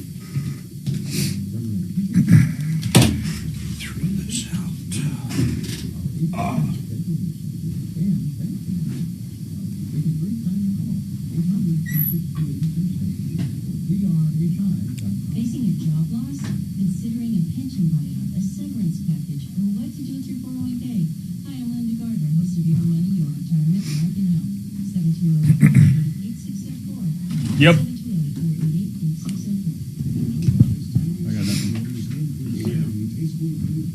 I can't believe all these people out here, though. For May Day. I mean, it's fucking insane. Yeah. You see the pictures of Los Angeles. It's massive.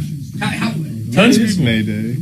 I don't even know, man. It's something to do with immigrants, isn't it? It was a kind of a Labor Day kind of thing. It was a like almost union. This is like the first time I'm like hearing about this.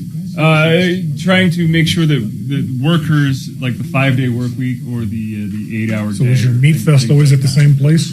That's how it originated. What was the question? Is your meat fest always at the same place? Until Steve and Kimberly move, yeah, it's going to be at that same home in turned it and made Bonnie it a Bray. little more political. And yeah, so and then they have a year left. They just re-upped their lease for another year, and then they're going to go buy something else. Who's that? Steve and Kimberly, because their house is a rental. They are renting it. Where Meat Fest was? Yeah, they're renting that, and then the owners just renewed their lease for a year last month, and then they're going to sell that house because they live in Costa Rica. It's a nice house. It's a nice house. I'm familiar with the area. I've got a real good friend that's literally across the street and two doors down. Right on the corner. They got a cool backyard. Yeah, so this year we're going to have a nice band in that band. You guys should really try to get there. No, I will. I just had a conflict that I'm not going to have this year. Oh, good. Yep. No, I promised my grandson I was going to his Pee Wee football game. Yeah. So I hadn't, You were strapped. I was stuck. Yeah. But maybe I'll hang out this time late. I missed the whiskey and stuff last time. Yeah, definitely take an Uber. Yeah, it's port, whiskey, and cigars. Oh, it's port now? Okay. Well, it's always been port. I just always forget to mention it because I don't drink port. Suzanne loves port. Oh, then she's going to love the port. I don't like it. I find it, sweet. I guess, too desserty. It's too sweet. Well, there's a mostly drank bottle of it in the break room. Bo brought that in for Suzanne. Was it full when he brought it? No. Oh, okay. No, I think she tried it. I didn't try it. She actually did drink some of it during the show, and after the show, she's like, I just can't drink during the show. Because that shit's strong. I didn't write them down. I mean, usually you have a little, like, those little flutes. Yeah, no, you don't take a whole glass of it. You just... Oh, I've seen her drink a bottle of it in a night. With a straw. Yeah. Only once, though.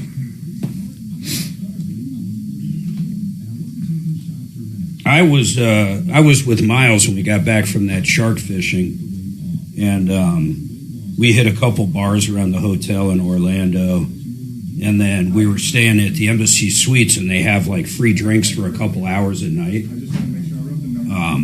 I forget what they call it, but an evening hour or whatever. So I'm telling you, man, we got so fucking trashed, and I was going to take my parents out to a fancy dinner there. So I ended up calling them, and they had to come pick us up. Damn hotel, and we went out.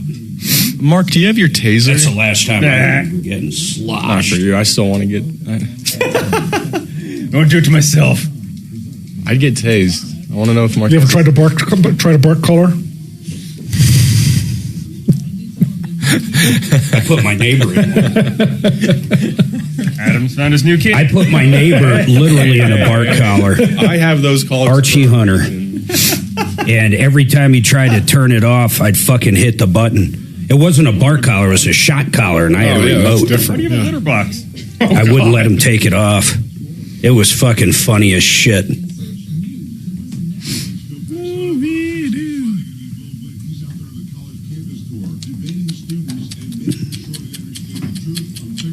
Plus Ashley Brasfield, reporter from the Daily Caller, and more on the Joe Pags Show. Tonight from 6 to 9 on 630 KHOW. All right, 303-713-8255. Hey, Frank, have you heard about this bill? I guess it's on pause now, but what is the name of it again? Dimitri, or the number? Oh, Mark, I just clicked out of that screen. Give me a second. So basically what it comes down to, Frank, is empty land can cost more in property taxes than something without empty land. Oh, man, I think we just lost Frank there. Was that Frank on two, or did I go to the wrong one? Yeah, get him back up. I don't know what happened there. We'll get Frank back up. But meantime, pull that up. I just, I kind of went off on a tangent about taxes in Colorado, but it's not just Colorado. It truly is everywhere. Okay, let me pull Frank back up. Hey, Frank, do you know what I'm referring to? Yes, I sure do, Mark. And I'll tell you, I haven't really dove deep into this yet, but the local and vacant residential, I know it's not been passed, but they talk about potentially taxes being higher on vacant land without improvements. But then on the other side of that, with residential real estate, it just depends on what your fixtures are and what they assess it for as well anyways. Well, and I guess what I'm not understanding, like We're out on 5 acres. I mean, but I just pay, it's one lot. You know that. I mean, you're the one that basically got me the house. So it's one lot. They're not going to force me to like build on the rest of my property, right? We're just talking about empty lot somewhere. Or are they saying, if you have 5 acres, you better build another house or we're going to charge you more? Exactly. And, and my understanding is it aims to give local governments the teeth to tax vacant directly. But, I think a lot of this is still up in the air, and I really haven't dove deep into this yet. I've heard about this. Well, Frank, I appreciate it, man. And it looks like Dimitri said it's on hold. Listen, we got another hour going. 303-713-8255. It's car day. You've been ripped off, taken advantage of. You need some help. We'd love to hear from you. 303 Martino. We'll be back right after this.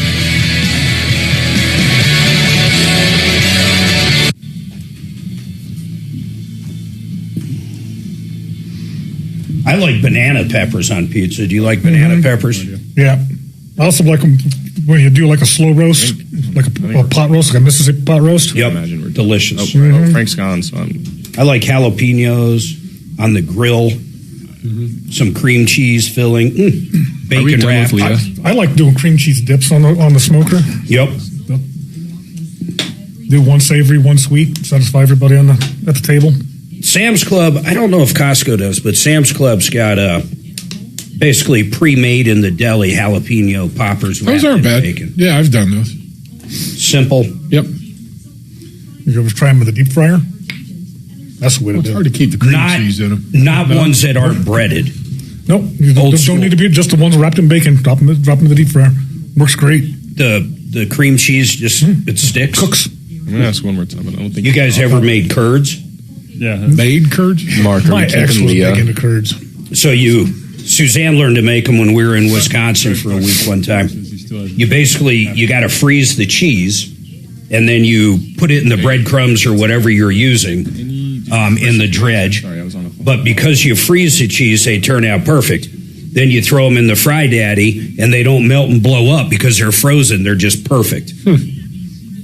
Wisconsin cheese curds. Yeah. My ex was from Wisconsin, so. It's May Day. You think that's supposed to be May Day, like a distress call? Well, Dragon said it's. Well, Frank said it's something to do with workers, like only a 40-hour week and I'm not too sure benefits and why you're not getting your call. I'm good, thanks. I still got some. But if that's something to do with the cost of living, it's going up faster than wages, which for blue collar it is. Comfortable waiting, I can try and to pick you up again. $4.50 a gallon, $8 a gallon for gas in California. Yeah, but a lot of them will spend $8 on a coffee. Yep. No, we're not bringing up logic. We're just I understand. If I got to stop for a coffee, honestly, I'll generally stop. Now, if we're at a casino or something, I mean, you're limited to what you can do. But McDonald's, man, a lot of times they're $1 or $1.50. Yeah. I'll do 7-Eleven. I'm sorry about that. Hope you have a good day. Bye.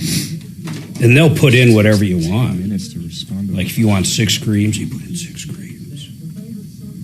Yeah, no, her question didn't get answered. We brought Frank up, and then we got rid of him with that. Well, she was the farmer wife. She's like, my husband said I need to build. Oh, look at that. No, plus your Hasta la vista spirit. Different, and this bill is on hold anyway. So my kid missed a flight one time coming back from Vegas on Spirit. And ag is different. They bumped the plane. It took off on the property 2 hours earlier than when he bought the ticket. What? You've got to be kidding me. It took off earlier. No shit. They said, well, we texted you and texted everybody else, for the past month, but he never got the text or never looked for it. So was the plane half full? I don't know. But he was so pissed because they got there, and he ended up having to spend quite a bit of money to fly out that day because he had to be back. But I never heard of a plane moving up in time, only on Spirit Airlines. Or canceling a flight. Well, yeah, but you said he'd been getting up, it was like a month out? Yeah, they gave him text saying it's been moved. I mean, because my wife, she flew out yesterday, and we got notification like 4 days prior that they had moved it up. They moved it up. They moved it up. I've never been on a plane that's been moved up. I can and I fly a lot.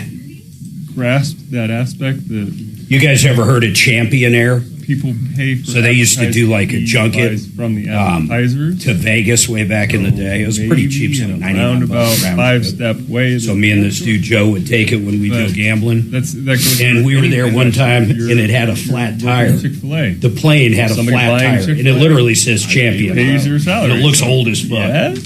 You see why it's $99. But they're out there fixing a flat tire right in front of us. We're all like looking at them repairing this plane, and it was just so awkward. And you're going, my God, if it had a flat tire, what else can go wrong? He's got his wife standing over him barking orders. Yeah, how the world works. Or what's that movie, The Christmas Story, where he's changing? Oh, fuck. That's not what I said. I love the bar soap. Yeah. then he goes blind. That's right. And he's putting the guilt trip in. I definitely washed both kids' mouth out with soap at least once when they were really little. We got ours washed out. My mom would make you bite down on it. Yep, that was my mom. Yeah. Bite it, yeah. And I wasn't smart enough to learn the first time. I had to try her a second time. Now you just give them some of those Tide Pods. Well, now you just take their phone away and watch them. What, are you making a float over there? Let me tell you, my kids rather be grounded with a phone in the house than be able to go anywhere and not have a phone. Yep. It was really crazy. Yeah, Jeff, it's Coke Zero with heavy cream in it. That's what you got. Yeah, that is a fantastic company. Well, that's what Laverne and Shirley, she used to do the milk and Pepsi. Milk and Pepsi, yeah. Now he's got a signature drink.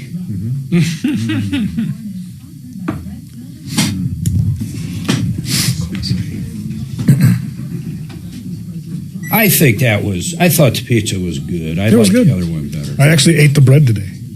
You liked it's the good crust. Mm-hmm. It's really good bread. Yeah.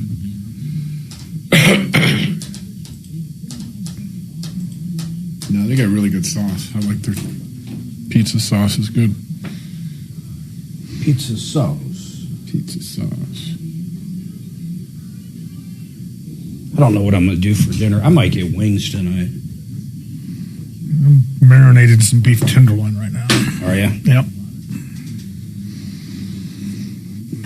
I got to stop at Costco, but I don't feel like it. I ordered I ordered 2 pairs of pants, this shirt, and another shirt with a collar. It came in a small. I was like, how the fuck? So I started thinking they shipped the wrong one, but sure enough, I ordered the small, I guess. Did you really? Yeah. Yeah, but there's no BS returns. No, in fact, Suzanne texted me a picture of her Costco luggage we bought, and I forget the name brand of it. It's not Samsonite, but it's something. And the wheel broken. We've had it for a year.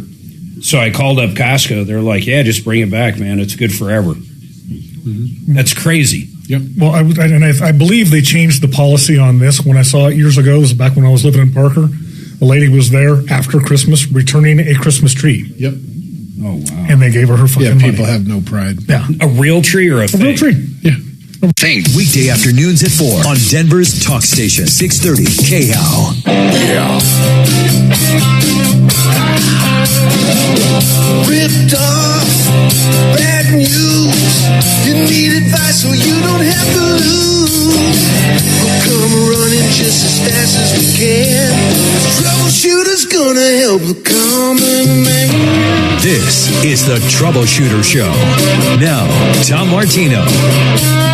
All right, 303-713-8255. Welcome to the show, the only show of its kind. We're here to solve problems, answer questions, take complaints, educate you, entertain you. That's what we do here at the Troubleshooter Show. But if you've been ripped off and you need some help, or maybe you're not getting your Social Security because some bank took it, that's what Deputy D is working on right now behind the scenes. We might have an update on that.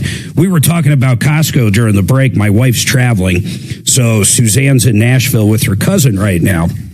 And they're basically celebrating a birthday from last year to try to catch up. But anyhow, she sent me a picture of her suitcase. So picture 4 wheels on a big suitcase, not a carry-on, but a big one. and each wheel's a double wheel. Okay, you follow what I'm saying? So she sends me a picture, and one of the double wheels broke. So it still works fine, but it's missing 1 out of 8 wheels. So I remembered we bought it at Costco, and I called up Costco and I said, hey, we bought this luggage there like a year ago. How does that work? And sure enough, they're like, just bring it in. So I ordered a new one online because they don't have it, in club, and they told me just to bring it in there. What's the strangest thing you guys have ever returned? You ever returned anything you felt guilty about at some point? No, not guilty, but I mean, we've bought produce maybe that wasn't really good, or meat that, was not as advertised.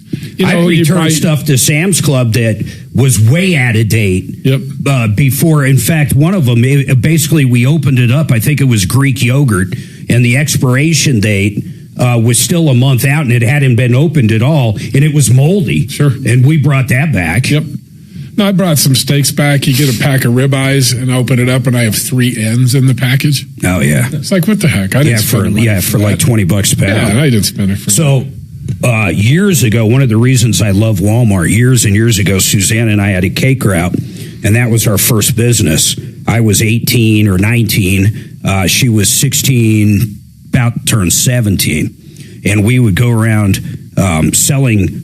wholesaling cakes to grocery stores. And these were just like Hostess. It was our own brand. It was called Mountain Farm. And anything Hostess sold or Dolly Madison, we sold, but we were either 2 for $1, 3 for $1. But where I'm going with this is we did a lot of walking, man. I mean, my God, we would walk left and right. And back then, the only shoes I could really afford, to be honest, was like at Walmart. And back then, Walmart didn't have the best shoes. I called them Bubbos. I mean, they were like $10 for a pair of shoes. But sure enough, man, I bought a pair of shoes about 4 or 5 months later. A lot of younger people don't remember this, but used to not even need a receipt at Walmart. I mean, that's somewhat new in the last, say, 10, 15 years.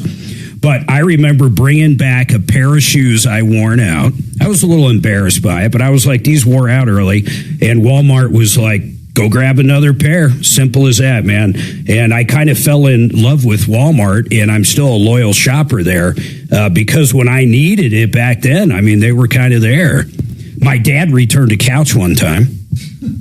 A couch. You guys ever return furniture? Dimitri, you ever return furniture? Never. I've returned some strange stuff, but I've never returned furniture. So we moved, I was probably 14 years old. We moved from Broken Arrow, Oklahoma to South Jersey. And like I said, I was 14. And in Oklahoma, even till this day, you can buy fireworks. You name it, you can buy it. You can buy bottle rockets. You can buy black cats. You can buy cherry bombs. You can try anything you can imagine. All the way up to really expensive stuff. I mean, really expensive stuff. So I had a whole tin of black cats, like a brick. I mean, thousands of them. And I just met my new friends in South Jersey, and it was 4th of July, and my parents went out with some other people for a party or something, and I had some of my friends over, new friends from the neighborhood, and my dad just bought a brand new sectional from Sears Roebuck. Brand new sectional. Probably had it maybe there a week. And I'm showing them the firecrackers, and they were saying, well, can you make it to where they would last longer before they go off? And I was like, yeah, you could just tie fuses together. So I yanked out about 5 fuses, and I said, well, let's time it. I forget why we were timing it. So I said, let's time it, and we were inside, and I lit it. Remember, it's not attached to a firework. It's just the fuse. And if you ever lit a firecracker, you see the fuse basically send off little sparks. Sure enough, it falls right into the tin, right into the brick. No less than 1,000 black cats go off and blow the hell out of the brand new sectional my dad bought. Brand new. Delivered in the last week. So, of course, like any kid, you turn the covers over, even though the house smells like it's been on fire at this point. And, there's still marks like on the armrest and stuff. But for some reason, I thought maybe, just maybe, they won't see it. Or, being the only child, maybe they would think someone broke in the house and blew up fireworks from Oklahoma in their New Jersey house. So, my dad, how he pulled this off till this day, I don't know. He called up Sears. They came out and they picked up the couch and brought him a new couch at no cost. Sears. Mm-hmm. I still don't know how he did it. Like, I wonder if he said it was delivered that way. Yes, it was delivered with firework holes in it, and I don't know what he did, but I can't imagine they would take it back unless if he lied, right? Well, maybe he didn't lie. Maybe he told them that, hey, this burnt. I don't know how. Maybe it came that way. Because he never confronted you over this, right? Oh, God, yeah. He confronted me over it. Oh, hell yeah. You know, Mark, he confronted my ass. He confronted all kinds of things over it. Let's get him on the phone right now and see how that conversation with Sears went. Oh, that would be very strange. That would be one of the strangest things I could do. That sounds like really good radio. It would be intriguing. I think it would bring up some repressed memories, deeply repressed memories that might not be good coming out. Like, really, that would be very odd. Extra entertaining, Mark. Yeah, extra entertaining. I was telling a story one time with some friends of ours in a car, and they said the same thing. They said, well, let's call your dad up. And I actually did do it about that story. Oh, but not about the firecracker story. No, I brought up the firecracker story, and it wasn't as comical as you're thinking to him. I thought it would be very comical. But the one I brought it up with, same house, New Jersey, basically same age, maybe a year later. A friend of mine, his name was Todd. We decided it was a boring day. School was out for whatever reason. It wasn't a snow day. It might have been summer, but we weren't in school and my parents weren't home because they both worked. So we were hanging out at the house, had nothing to do. So we're looking through the newspaper and they would have classified ads for call girls in the back of the newspaper. Like, you could call Holly at this number and Holly would come over and give you a massage or whatever it was. So we think it would be funny to call one, but we're not going to be there. We're going to bring our bikes up into the cul-de-sac and just watch this hooker or stripper come over and knock on the door, and then we would laugh and not think anything of it. But I used my actual address, and we called up, and she was going to be there in like an hour. So we wait about a half hour. We go up into the cul-de-sac. In that period of time, guess who comes home? Early from work. Oh, no. My father. Oh. So my father comes home early from work and goes in, and we don't even know what to do. We're not in the house. We're in the cul-de-sac on our bikes looking down. Not only, like 5 minutes later, guess who pulls up? Mom. Hooker lady. No, not mom. Hooker lady pulls up. Alone, or did she have a male companion? Alone. A business manager? All alone. Knocks on the door. My dad answers, and instead of saying my name was Mr. Major, I said my name was Mr. Minor. That was part of the whole joke that, whatever, we were 14 or 15. So she goes, is Mr. Minor here? And he has no idea who this woman is, and she looks like a hooker. It's evident what she does for a living. She is a Philadelphia hooker, and that's where she came from. So we're up there laughing and blah, blah, blah, and we go back down, and my dad's already put this together. He's already put it together, and he's screaming at us. He's just screaming at me and Todd. He goes next door to our neighbor. Our neighbor was a black dude that couldn't be any taller than 5 feet, and he went to school with who's one of the go back 30 years. Think of one of the tallest basketball players there was, Kareem Abdul-Jabbar. Yeah, I'm almost sure it was him. But anyway, he went to high school with him, and he knew him, and that guy would actually come over occasionally. I never got to meet him. But this guy grew up in Philly and lived in South Jersey his whole life, okay? Little short guy. My dad goes over and tells him what we did. This guy scared the hell out of us. He informed us of what you asked in the beginning. Was someone with her? like a pimp or somebody. He goes, yeah, it's all funny. It's all funny, young man, till someone burns your house down and kills you tonight. And I mean, we're sitting there. I'm a kid from Oklahoma. And I'm just sitting there going, I was almost in tears. This guy had me and Todd absolutely terrified, inside and out. And I assure you, we never called another hooker again. Yeah, I'm surprised you didn't know what you were getting into. Didn't you see Risky Business? So I told that story not even 6 months ago in the car with some friends of ours. We were coming back from dinner, and the dude was like, his name's Avant. Avant's like, I wonder what your dad's recollection of that is, because think about that. That's 40 years ago. And I said, I don't know. Let's find out. Oh, boy. So we call up, and my dad answers. And you asked for Mr. Minor. Yeah, no, he wouldn't have remembered that. But he remembered that story like you wouldn't believe. But that's when my friend Avant, I already told him about the couch. We were talking to, Avant grew up in Jersey, and we just met each other 2 years ago. And he grew up, like, we hung out at the same mall without knowing each other. And we're the same age, so we really hit it off. So I told him about that couch story, and he brought that up with my dad. Now, where the hooker story was amusing to my father, the couch story wasn't. I don't know why, but it was not amusing. But Mark, now with the passage of time, perhaps your dad will find it more humorous, kind of like we do. From 6 months, and maybe he's ready. Well, who knows? There's where too that many point things occurs. I'm afraid he might say on air that I don't want him to say on air. Change that. I don't want him to go into my military school days by any stretch. To me, they were fun and exciting, and I got in trouble in military school. To him, he spent a lot of money on military school, and it didn't take. It just simply didn't take. Spent a lot of time on KP like Klinger did, peeling potatoes. I was probably one of the very few people that got kicked out of military school. Wow. And that, I'm not even going into that, but that within itself is an accomplishment. Hold on.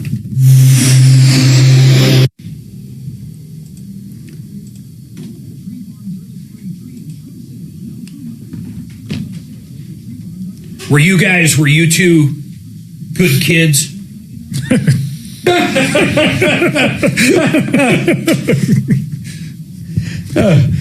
I find that the troublemakers generally ended up owning their own business or are more successful than the nerds, especially now with AI. No, that's true. Problem solvers. All right, CMG Financial. I'll tell you what, if you need a home loan, call up my friend John Clays. You're going to love these guys. First of all, they do all kinds of new purchase loans. They can do a refi. They even have a 30-year line of credit that's great for like contractors or small business people that want to have access to all that equity at any time and only pay simple interest on what's out. You can pay it up, pay it down. They also do reverse mortgages for less money than most other places because they are the bank. CMG lends out over $2 billion every month, and John lends out in any state. If you're listening to this later on in a podcast, call up John, go direct. The underwriters, everybody's right there. My son's first house he bought in Nebraska about 6-7 months ago, he went from application to closing in 28 days. That's how efficient John is. Check him out at partnerinlending.com. All of his contacts right there. Partnerinlending.com. Yeah, you had to be a problem solver because you got yourself in so much trouble. I know, we had a lot of problems. Yeah, it was kind of funny, that couch thing. I don't know what happened there, but that was not a good thing. No, it's funny you say it because my dad would hear stories about stuff that happened 20, 25 years ago and realized how he got duped so much. That it pissed him off. Yeah. Even though it's just like, Dad, I'm like 50 now. What are you going to ground me or something? I mean, I can't believe you lied to me. My kids, like... What, 15? Of course I did. Now that they're off the tit and just solo, they tell us about all this shit exactly, they did. Same thing, yeah. Yep. And some of it's funny. Some of it's funny. Mm-hmm. Yeah, JR from the road. So it went from Westchester, Pennsylvania was my first through 4th grade. So, and that's right outside of Philly. That's 30 miles outside of Philly. And we end up in Broken Arrow, Oklahoma for 4 years. Then that was basically middle school, or almost. And then back to South Jersey for 4 or 5 years. And then my parents moved back to Tulsa, and I eventually moved back out when I was like 16. And then I got my GED at 15. So I catch up with them in Tulsa, and then I got kicked out of the house right as I turned 17. And that's the last time I was in the house. But we basically went from Philadelphia to Oklahoma, Philadelphia to Oklahoma. They're almost the same. Sure.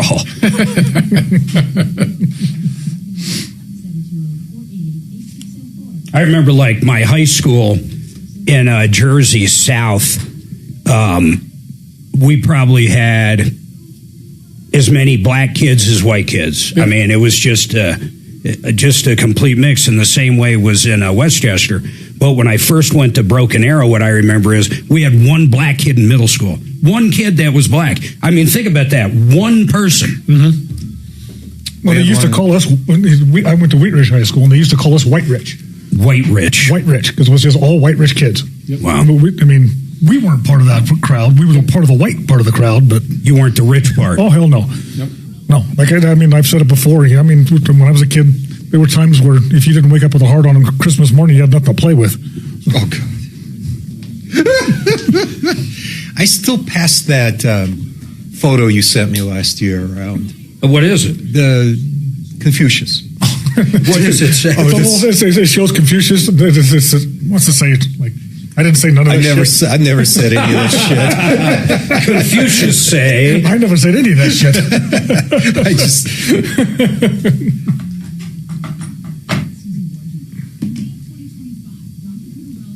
They were so pissed when I got kicked out of military school, though. I mean, absolutely. That was the maddest I ever remember.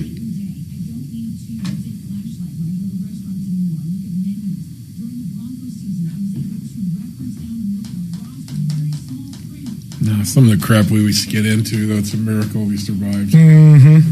Well, hell, our kids would be freaking arrested doing some of this. Yep. It was different Actually, there were times. times we were. Yep.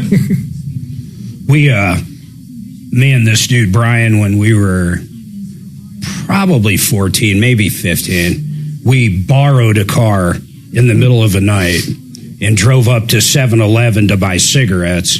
And it was a Standard, and I already learned how to drive one because I used to sneak my dad's car out when he was out of town. When I was in middle school, I literally drove a car. Like, anytime my dad was gone for, 2, 3, 4 weeks, I would take his car because my mom would be working all day, and literally I'd drive around everywhere. Sure. So I learned how to drive a stick. Oh, and I burned the clutch up eventually, and he always blamed my mother for it. Well, see, we got caught with one of our borrowed cars. We got caught because I drove up there, and my buddy wanted to drive back, and he never drove a stick. And he's Trajan Wealth, your trusted local fiduciary advisors. TrajanWealth.com. 630 KHOW, an iHeartRadio station. All right, 303-713-8255. Man, we have been reminiscing about childhood here. I asked these two, Jeff Fick, Kimmer Transmission, and Kevin, I said, you guys were probably pretty good kids growing up, and the looks on your faces. And I just heard how Jeff, I guess you could say, borrowed a car. Yeah, we borrowed it. We had every intention of giving it back. That is true, yeah. When I borrowed a car, we had every intention of, we were just driving it to 7-Eleven, or actually it was called Cumberland Farms, to buy some cigarettes. And we got caught by the police. How about you, Kevin? Did you ever borrow a car? Well, yeah. The one guy's mom would sleep over because she would be passed out by 6 o'clock every So night. you would borrow the friend's car? Borrow the friend's, yeah. Dragon, did you ever borrow a car? No. No? No. Not even a parent's car? Anybody? No. Well, see, unfortunately, the one we borrowed, like I said, we had every intention of giving it back. Yeah, what happened to it? since we were in a borrowed car, we also borrowed some alcohol. Oh, no. And so borrowed alcohol. Yeah, that we weren't planning on giving back. We took full advantage of that. We came around a turn going way too fast. Oh, no. Went right off the road and into a lake. Oh, my God. Was everybody at least okay? Oh, yeah. No, we were both fine. We're sitting there. We're kind of laughing and whatnot. We just kept drinking our beers. And then we see the red and blues behind us. And we're still sitting in the car with this cop standing out on the sideline of this lake waiting for us to get out of the car. We're not leaving. So he gets on the horn and says, get out of the car. Oh, my God. So we go sloshing up there. And yeah, that was pretty much where that story ended. We both got taken in for that one. Was that one of the worst things that you ever got caught at least doing? Probably caught, yeah. Kevin, worst thing. Caught. I had a disagreement with an officer. A disagreement. Yeah. I understand. I've had a disagreement with a blackjack dealer one time in Vegas. It was a pretty big disagreement. Yeah, this was too. That's kind of interesting. Yep. I look back, I don't think, we're at the age now where our kids are off the tit. So basically they have, their own money, their own life. We don't have to do that anymore. Thank goodness. And now we always hear from them the stuff they did. Oh, Dad, you didn't know. I remember sneaking out with my boyfriend. Or, oh, my God, we told you I was spending the night over there, and they said over here, and we ended up out in Highlands Ranch at this huge party, and I tried mushrooms for the first time. So, I mean, it's like you hear all this stuff, and they're almost proud of it because they didn't get caught. And I really thought back, because that makes me think back of all this stuff I didn't get caught doing. But I also got caught for a lot of stuff. You were a good kid, weren't you, Dragon, in general? Would your parents say you were easy? I was a great kid, except for I knocked up my girlfriend at 16, so there's that. Ooh, I didn't do that one. Oh, my God. Wow. What did her parents think of that? Oh, I'm sure it was great. Yeah, everybody was so Did happy. you have to make the call? How did it come out? Well, we tried to hide it as long as we could, but eventually you can't. It's like, all right, you can't hide anymore. Oh my God! My daughter got me. Okay, this is true story. So she was up at college. She was in law school in Laramie, and I texted her, and I already knew when her spring break was. So I chose dates where it was during finals for her second year. And I basically told her, I said, look, I booked Hawaii for us. Miles is going to go. And here's the dates. It's all booked. She's like, I got finals. I can't go. I was like, sucks for you. But it was all, I didn't really book it. But I kept it going. I kept it going for a few days. And I didn't realize how much it affected her. She was so upset that she wasn't going to Hawaii. Then finally I tell her. And I'm laughing and she's like pissed, okay? But anyhow, she knows me. I do things like that. So probably 6 months goes by, and we get a call from her. We think she's just up in law school, and she says, look, I'm in town. I've got like really big news, but I'm super nervous to talk to you guys. Are you both going to be home? I'm going to be there in about a half hour, but I don't want you guys upset. I need support right now. And I'm like, she's pregnant. That's all I can think. No matter what, she's pregnant. Suzanne is the calm, cool one. She's losing it. And she's going, you better be cool when she gets here. Let's just hear her out. Do not lose your cool. Don't lose it, Mark. Don't lose it. She shows up, and man, she had her game face on. I mean, she played the part perfect. She sits down, and she goes, I'm pregnant.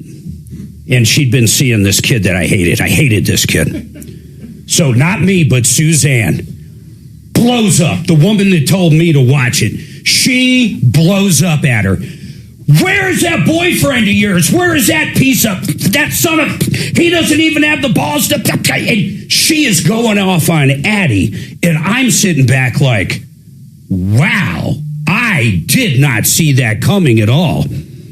And I look over at Addie, and just barely a little crack, just a little crack. And I knew before Suzanne, I was like, you son of a gun. She got us. She was like, I thought you guys were going to Hawaii. Scared the hell out of us. Your kids ever scare the hell out of you? You shouldn't have kids that smart, Mark. Oh, my God. Yeah, I know. Yeah. I should have known up in law school. Yep. She got us hook, line, and sinker. Absolutely hook, line, and sinker. Greg, what's going on, man? He's got a question on buying cars. Go ahead, sir. Hi. I've called in before, and the guys, I said I need a large SUV, and the guys said, hey, Toyota and Honda are the way to go.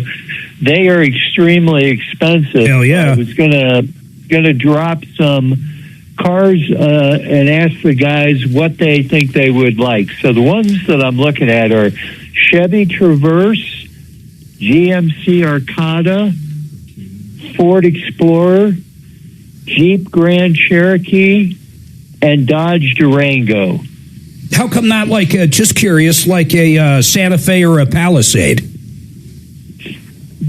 100,000 mile bumper to bumper. I'm sorry, 60,000 mile bumper to bumper, 100,000 mile powertrain. That's the only reason I bring it up. Most of what I was looking at were used cars. Okay, well, they have used ones, but okay, guys, out of what he said, or even add on to it, what do you guys think? Two that I'd bump initially are the Dodge and the Jeep. Yep, I was going to say the same thing. The what? Dodge and the Jeep. The Durango and the Grand Cherokee. Aren't they the same frame, basically? Nah, they just got too many issues. Okay. I mean, how many miles are on? At one point, didn't Daimler, Chrysler, and Dodge, it was the same company? They were. Yeah. But not anymore. No. Okay. Different technologies. But what mileage range are we looking at on these cars? About 40,000. So, well, I mean, the Traverse and the Acadia that you're looking at are pretty much the identical car. Yep. You're just going to get a nicer trim package and a nicer ride with the GMC. What do you prefer, Jeff? Not from what he's saying, but like Chevy, Ford. Are you loyal to a brand? I mean, I like trucks, and I do like Chevy trucks. I'm not a real big fan of the look of the Dodge, but mechanically they're pretty good. They are higher to maintain as a regular basis, and I'm just not into Ford. Kevin? Yeah, Ford or Chevy, they both work for me. And if you could put the Dodge bodies and everything and their trim packages on a Ford or a Chevy, you'd have a perfect truck. Interesting. Yeah, the Dodge are beautiful inside. Greg, any other questions? Did they like the Ford Explorer at all? I think it's all apples. They're all the same. Is it an EcoBoost? Okay. Well, that's true. The 3.5 EcoBoost, I'd be a little concerned with. Stay away from it? Yeah, it's some issues. Okay. Yeah. I remember I had a Jeep Sport, so it's like a Cherokee Sport, had a straight 6, and that thing was bulletproof, but the gas mileage sucked. But, yeah, but that's a different genre. For whole Jeep. Different deal. Yeah. All right, Greg, I appreciate the call, 303-713-8255. I got to take a break, but while we were reminiscing about borrowing cars and other stuff, I wanted to ask Axeman. Hey, Axeman, get on the horn there real quick. What's up? So what's the worst thing you've done that you haven't been caught? I mean, like, what have you done that your mother has no idea that you've done, besides what we were talking about the other day in the privacy of your own bedroom? But with the exception of that stuff, like, do you ever borrow her car? Do you ever, like, I don't know, maybe partake in a little of the marijuana? If I did, why would I ever say it here when she's listening? She's not listening now. The chances of her hearing you now are slim to none. This is a private... Dragon, we're off air, right? Yep, you're good. All right, go ahead. Now tell me. Sneak girls in? Guys in? Whoa, hey. Okay. I mean, there have been women in my room. I will acknowledge that. Okay. Besides your aunt? Besides your mom and aunt, right? All right, yep. All right, I got to take this break. I'll let him think about it over the break. 303 Martino. John, hold tight.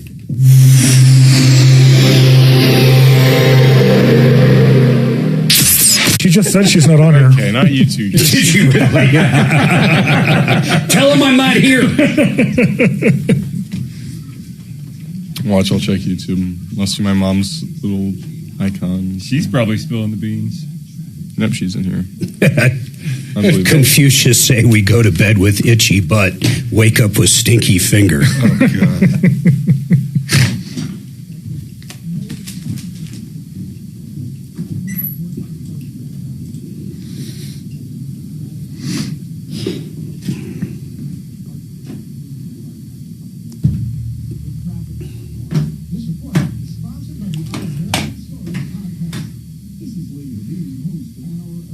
think I will have wings. I might actually grill some. I love barbecue wings. I like them fresh right off the grill. Yeah.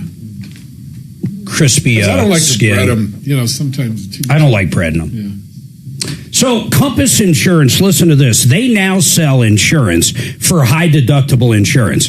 Yeah, I just said that. They have coverage. It's called SOLA coverage. If you have a high deductible for hail and wind damage, they have an option that's incredible. It pays for the high deductible. And guess what? You can't be canceled from it. And if there's hail more than 1 inch, they just write you a check. They don't even care what you do with the check. It is unlike any other coverage out there. It's insurance coverage for your insurance coverage. Think about that. People with ACV policies or percentage of the household for hail and wind, you could have a $10,000, $20,000 deductible. This covers a deductible. It's absolutely unbelievable. They're one of the few that have teamed up with SOLA in this state to sell it. I want you to reach out to Compass. Go to quotecompass.com and you can get the info right there, or 303-996-9000. Compass Insurance with SOLA coverage, 303-996-9000.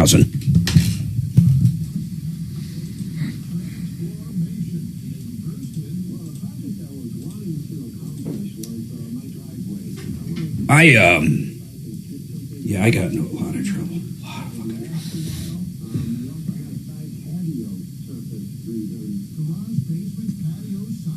My parents didn't even let me open my GED when it came in the mail to pass or fail. Right. Because my dad was convinced I failed, so he wanted to.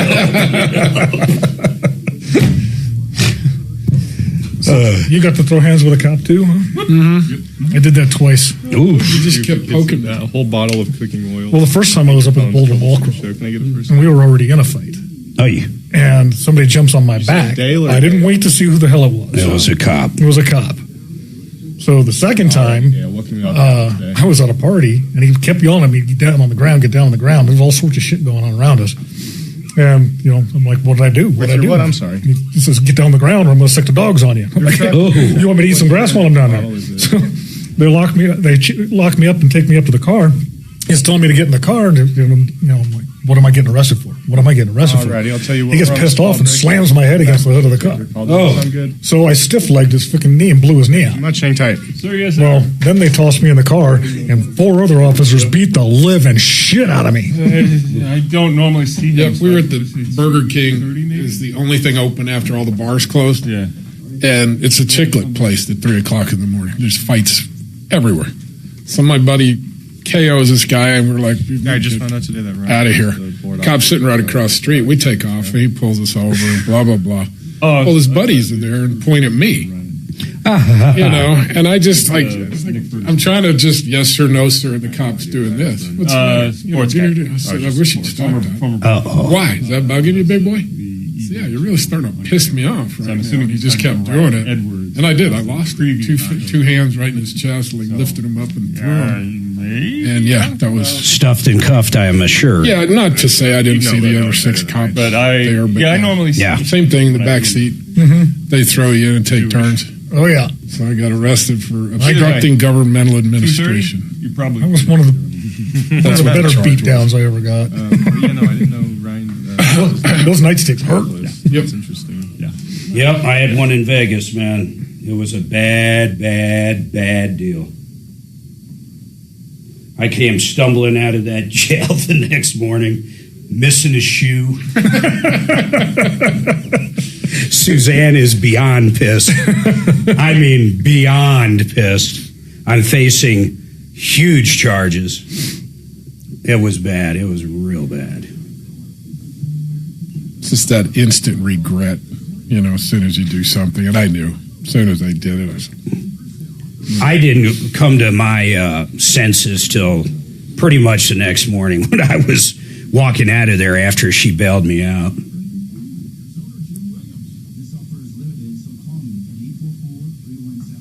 Yeah, that was a crazy fucking day. I will say this. They do say it, and I do believe it. What happens in Vegas stays in Vegas. Mm-hmm. I had to do 1 year with not getting in trouble. And basically I did that, and then everything went away. That's the same with mine. Yep. They said the only place that record would be is if I went to try to get a gambling license. The gambling commission can see it. And I don't know why, but the gambling commission could see it. But because they run the whole town, yeah. Because you're right. They do run the town. I've seen casino. No, my dad was just pissed because he had to pay for the attorney.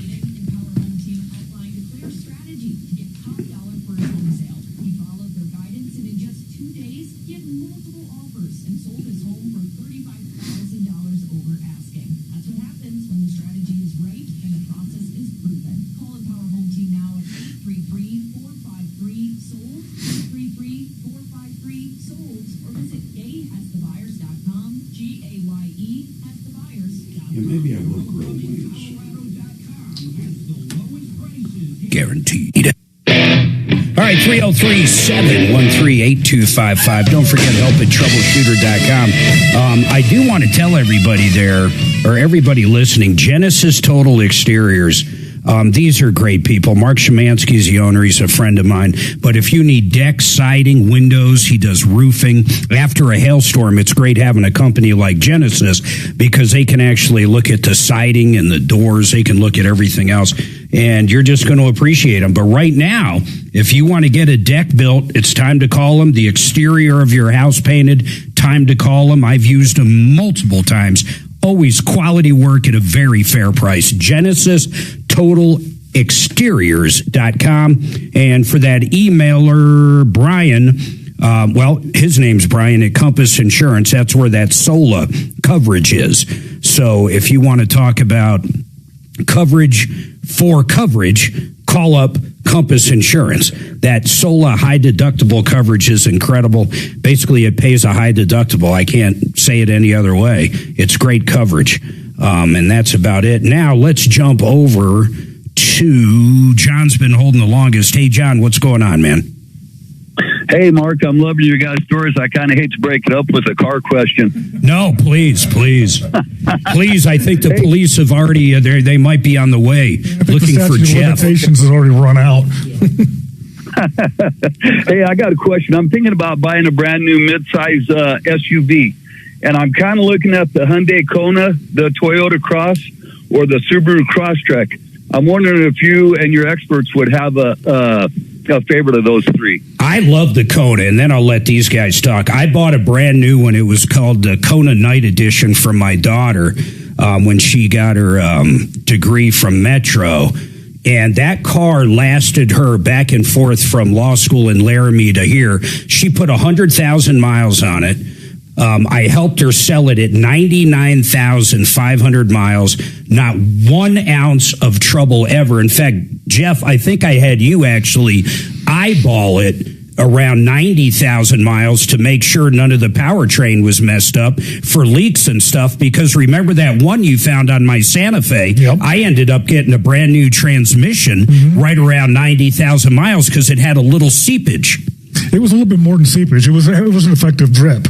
Okay. So had it just been seepage, they may have denied you. Yeah, so I mean, it worked out great, but that's why I say the Kona. Then when she went and got another vehicle, she bought a Santa Fe, but that Kona with basically 100,000 miles on it, she did a trade-in with McDonald Hyundai, and they gave her $13,200 for that Kona, and that was last year. So I vote Kona out of those guys. What do you think? Subaru, what? What was the other Toyota you said? Yeah, Toyota Cross or the Subaru Crosstrek. Price-wise, those two are probably quite a bit higher. Yeah, much higher, but yeah, pretty close. You know, they're both the same car to me. Are they? Yeah. What do you think, Jeff? Yeah, no, I mean, I agree with you in the sense of the warranty aspect of it, you know, leaning toward the Hyundai. I think both the Subaru and the Toyota, however, are actually a better car. It's amazing to me Hyundai's got the best warranty out there. Yeah. I mean, it's really amazing. Like I asked you, apples to apples, you know, would you buy the Hyundai without that warranty? No. Yeah. No. What draws me to it, especially with my kids, they both got Hyundais. Sure. For 60,000 miles, there's nothing I'm going to be coming out of pocket for. Period. I mean, there really isn't. Yeah. So that's why I like them. And then if you hold on to it for 100, like I told you on that one Santa Fe that I had Jeff look at when it was getting way up there, not only did I get a transmission thanks to Jeff, but about maybe at 105,000 miles, because it had that oil consumption issue that year, I got a new engine. I got a brand new powertrain for zero price on that damn Santa Fe, which is remarkable. I don't know of any other brand that has anything like that. Nobody besides warranty-wise, nope. Kia, but that's basically Hyundai. They're the same thing. So, John, any other questions? No, sir, that'll do it. And I very much appreciate it. Go see McDonald Hyundai. Like, honestly, man, they're great people. I don't do advertising or have an endorsement deal with them, but I have bought so many vehicles from that Hyundai group. It's crazy. And they have BMW, I think, or Audi. They have all kinds of dealerships. They just opened a new Genesis one. That's gorgeous. In fact, that little GV70, that's a really nice car. I'd put that up against any kind of Audi or anything. I mean, that's a quality car. I'd put it over them in all actuality. Yeah, I would too. I mean, the quality of the car is much better. I mean, we've talked so much about European vehicles in here to begin with. Yeah. That Genesis is going to outlast that in a any day. Think of where Tom's at with that damn BMW. You know, I can't. Michael Brown's not even in the studio anymore, but he comes in here every morning and unscrews his microphone. I'm absolutely convinced of it. This microphone drops. I'm just sitting here talking, and literally it drops. It's amazing to me. It's a gift. Hey, Dale, what's going on with you? Dale. Yes. What's going on, Dale? Yeah, I've got a 2020 Ram 1500 with the diesel engine. Okay. Now, wait a minute. Wait a minute. They make a 1500 with a diesel? What is it, like a what, a 3-cylinder? What is that, guys? I never heard of that. It's a 3-liter diesel. A little diesel. Yeah. Okay, I'm sorry, Dale. Go ahead. I just never heard of it. Yeah, it's just got a hesitation when you start off, like the old cars that are carbureted when the accelerator pump goes out. But yours is a 2020. Yeah. All right, hold on a second. Let me take this break. We'll come right back to you.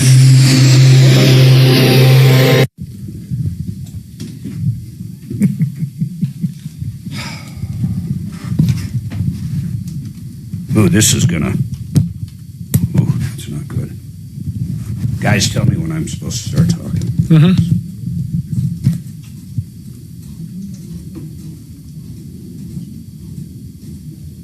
I remember one time where Dimitri fixed this. And I did. He fixed it for good. Fixed it for good. We're never going to come apart again.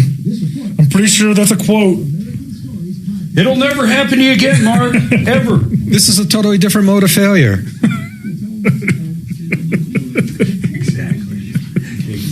Different problem. Well, it is. I mean, I fixed one thing and you broke another. All right, Vestera Turnkey. Let me tell you about these guys. Here's the bottom line. If you want to invest in property and have no idea what you're doing, Barry does. He's been doing it forever. He knows the right areas in the country that are up and coming. Maybe a big corporation's moving there. Jobs are moving there. People are moving there. So the bottom line is the area is going to be great for making money on a house after 2 or 3 years. He finds the right area, the right house, the right property manager to rent it out so you cash flow to pay that mortgage payment. Then 2 or 3 years down the road, you sell it, you put the profit in your pocket, and a lot of people buy too. You got to check it out. Go to VesteraTurnkey.com. That's VesteraTurnkey.com.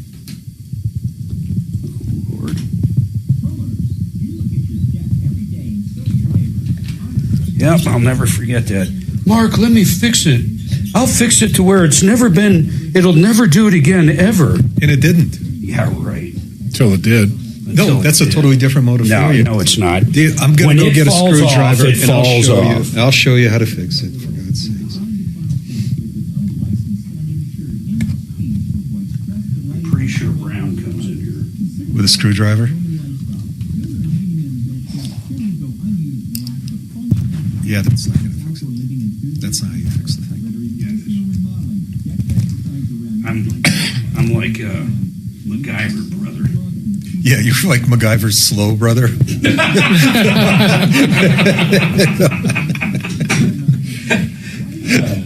Wasn't that a great show, though? Yeah. He could, be in a prison in Russia and with a paperclip escape. Unscathed. I'm pretty shocked at, I truly am shocked that, Axeman said that. I, still blown away. If his mom knew he did that, that would be crazy. I mean, she's pretty easy going, but my God. Cocaine? Acid? Well, yeah, but doing them off a hooker's ass? I know. It's jeez, what if he gets fentanyl in there? Okay, so wait, what's going on? And what was the guy's name? Oh my God.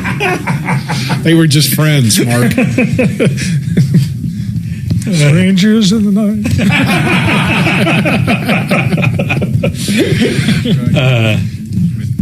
It's not my show. We're not on the air. Whatever they say now, it doesn't bother me a bit. If Mike doesn't turn on his microphone again, everything's fine. Did he get it screwed back in? Looks like it.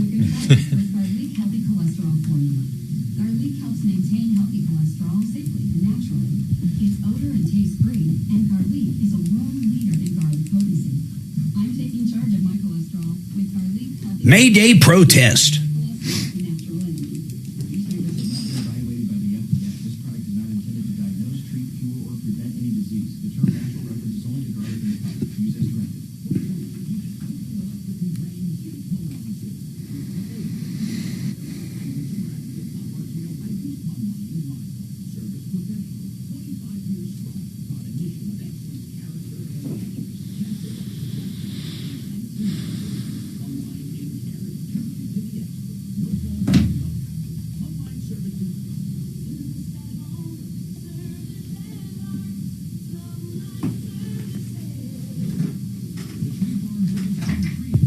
Case 13 put 1.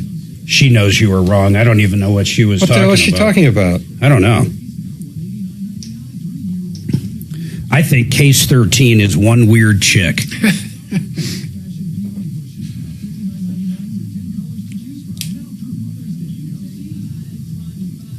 Wait, 1 means Dimitri's right. No, 1 means Dimitri's wrong. 2 means Mark's right. You got them both incorrect. No. 1 is Dimitri's right. I didn't even catch that. 2 means Mark is wrong. Nope. In fact, it just changes every time. We would have to, me being wrong would have to be like 7284331AZ Alpha Bear. I mean, that's the kind of thing you would have to remember because it just never happens. I like Fridays. Mm-hmm.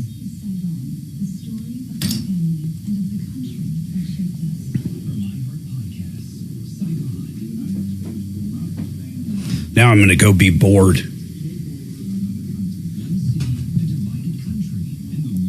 Don't you have a ton of stuff to do around the house? Hell no. Fix the tractor, mow the... Let the pigs out, feed the hogs. Mm-hmm. Pet the alpaca. Go hunt some squirrels. Hunt Hey squirrel. now. It's not fun. Bolbert on like you do all of these guys, Rockler and the rest of them. It's just been great. Mornings 6 to 10 on Denver's talk station, 630 KHOW. All right, 303-713-8255. I want to go right back to Dale. He's got a 2020, and it's a $1,500 Dodge diesel. And basically he's saying it's hesitating when you're hitting the gas, right? Right. They're no longer Dodges at that year. They're Ram. They're just a Ram now. Yep. It's just called a Ram. Just Ram. It's not a All Dodge right. Ram. It's a Ram. Forgive me. Yep. I still call them Dodge, too. So what do you think? What's the gig? It can be a number of things. I mean, anywhere from plug filters to dirty throttle to... Did it just start, Dale? That's no trouble starting. It's been that way since I got it. I've had it for like 5 years. Yeah, well, I mean, they have a normal complaint about that anyway. You got a little bit of turbo lag issue, but there's also a program delay that comes off the throttle. So that's actually done at the manufacturing level. If you go to Banks Diesel, you can get what's called a pedal monster. And you can set that up however you want it so that throttle's more responsive for you. Can those don't fuel filters for diesels, don't they get gummed up pretty quick? No, they last quite a while. It just depends on quality of fuel, like any other. Yeah. Okay. I mean, you can run the gamut, but what Jeff's saying, with Banks, they got a solution for that. Well, Dale, I hope that helped you, and then you can always bring it over to one of these guys. By the way, Kevin Calkin, Sheridan Auto Tech, I say it all the time, 3-year, 36,000-mile, nationwide warranty on whatever they do. It's a great place to have your car maintained and repaired. Jeff Vick, Kimmer Transmission, this guy does a bang-up job. He lives and breathes transmissions, great price, great warranties. My name's Marc Mager. Thank you, Dimitri. Thank you, Dragon. We'll be back Monday. Follow Tom Martino at Real Tom Martino and stay connected with all of us at 630KHOW, KHOW.com, and on the iHeartRadio app. This is Denver's talk station, 630KHOW. There are so many choices when it comes to listing your home, but only one, Frank Duran. Proven results for more than 30 years. Ultimately, I've seen every kind of market. I've been through the good, the bad, everything in between. I'm consumer advocate Tom Martino, telling you not to take chances with the biggest investment of your life. My clients don't pay for my learning curve. They benefit from my years of experience. Frank Duran, therealestateman.com, 303-920-1622 with RE/MAX Alliance.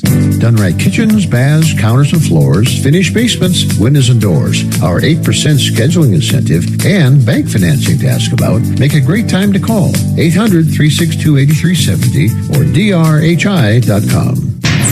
Hi, I'm Gary Bell of the law firm of Bell & Pollock. Involved in a car crash? Injured? You should always call the police. If you want to know why, then listen to our Bell & Pollock Legal Injury Hub podcast on your favorite platform. Meet Bob Minetti. In 2016, he was diagnosed with pancreatic cancer. Bob participated in a clinical trial that included cutting-edge radiation therapy and surgery.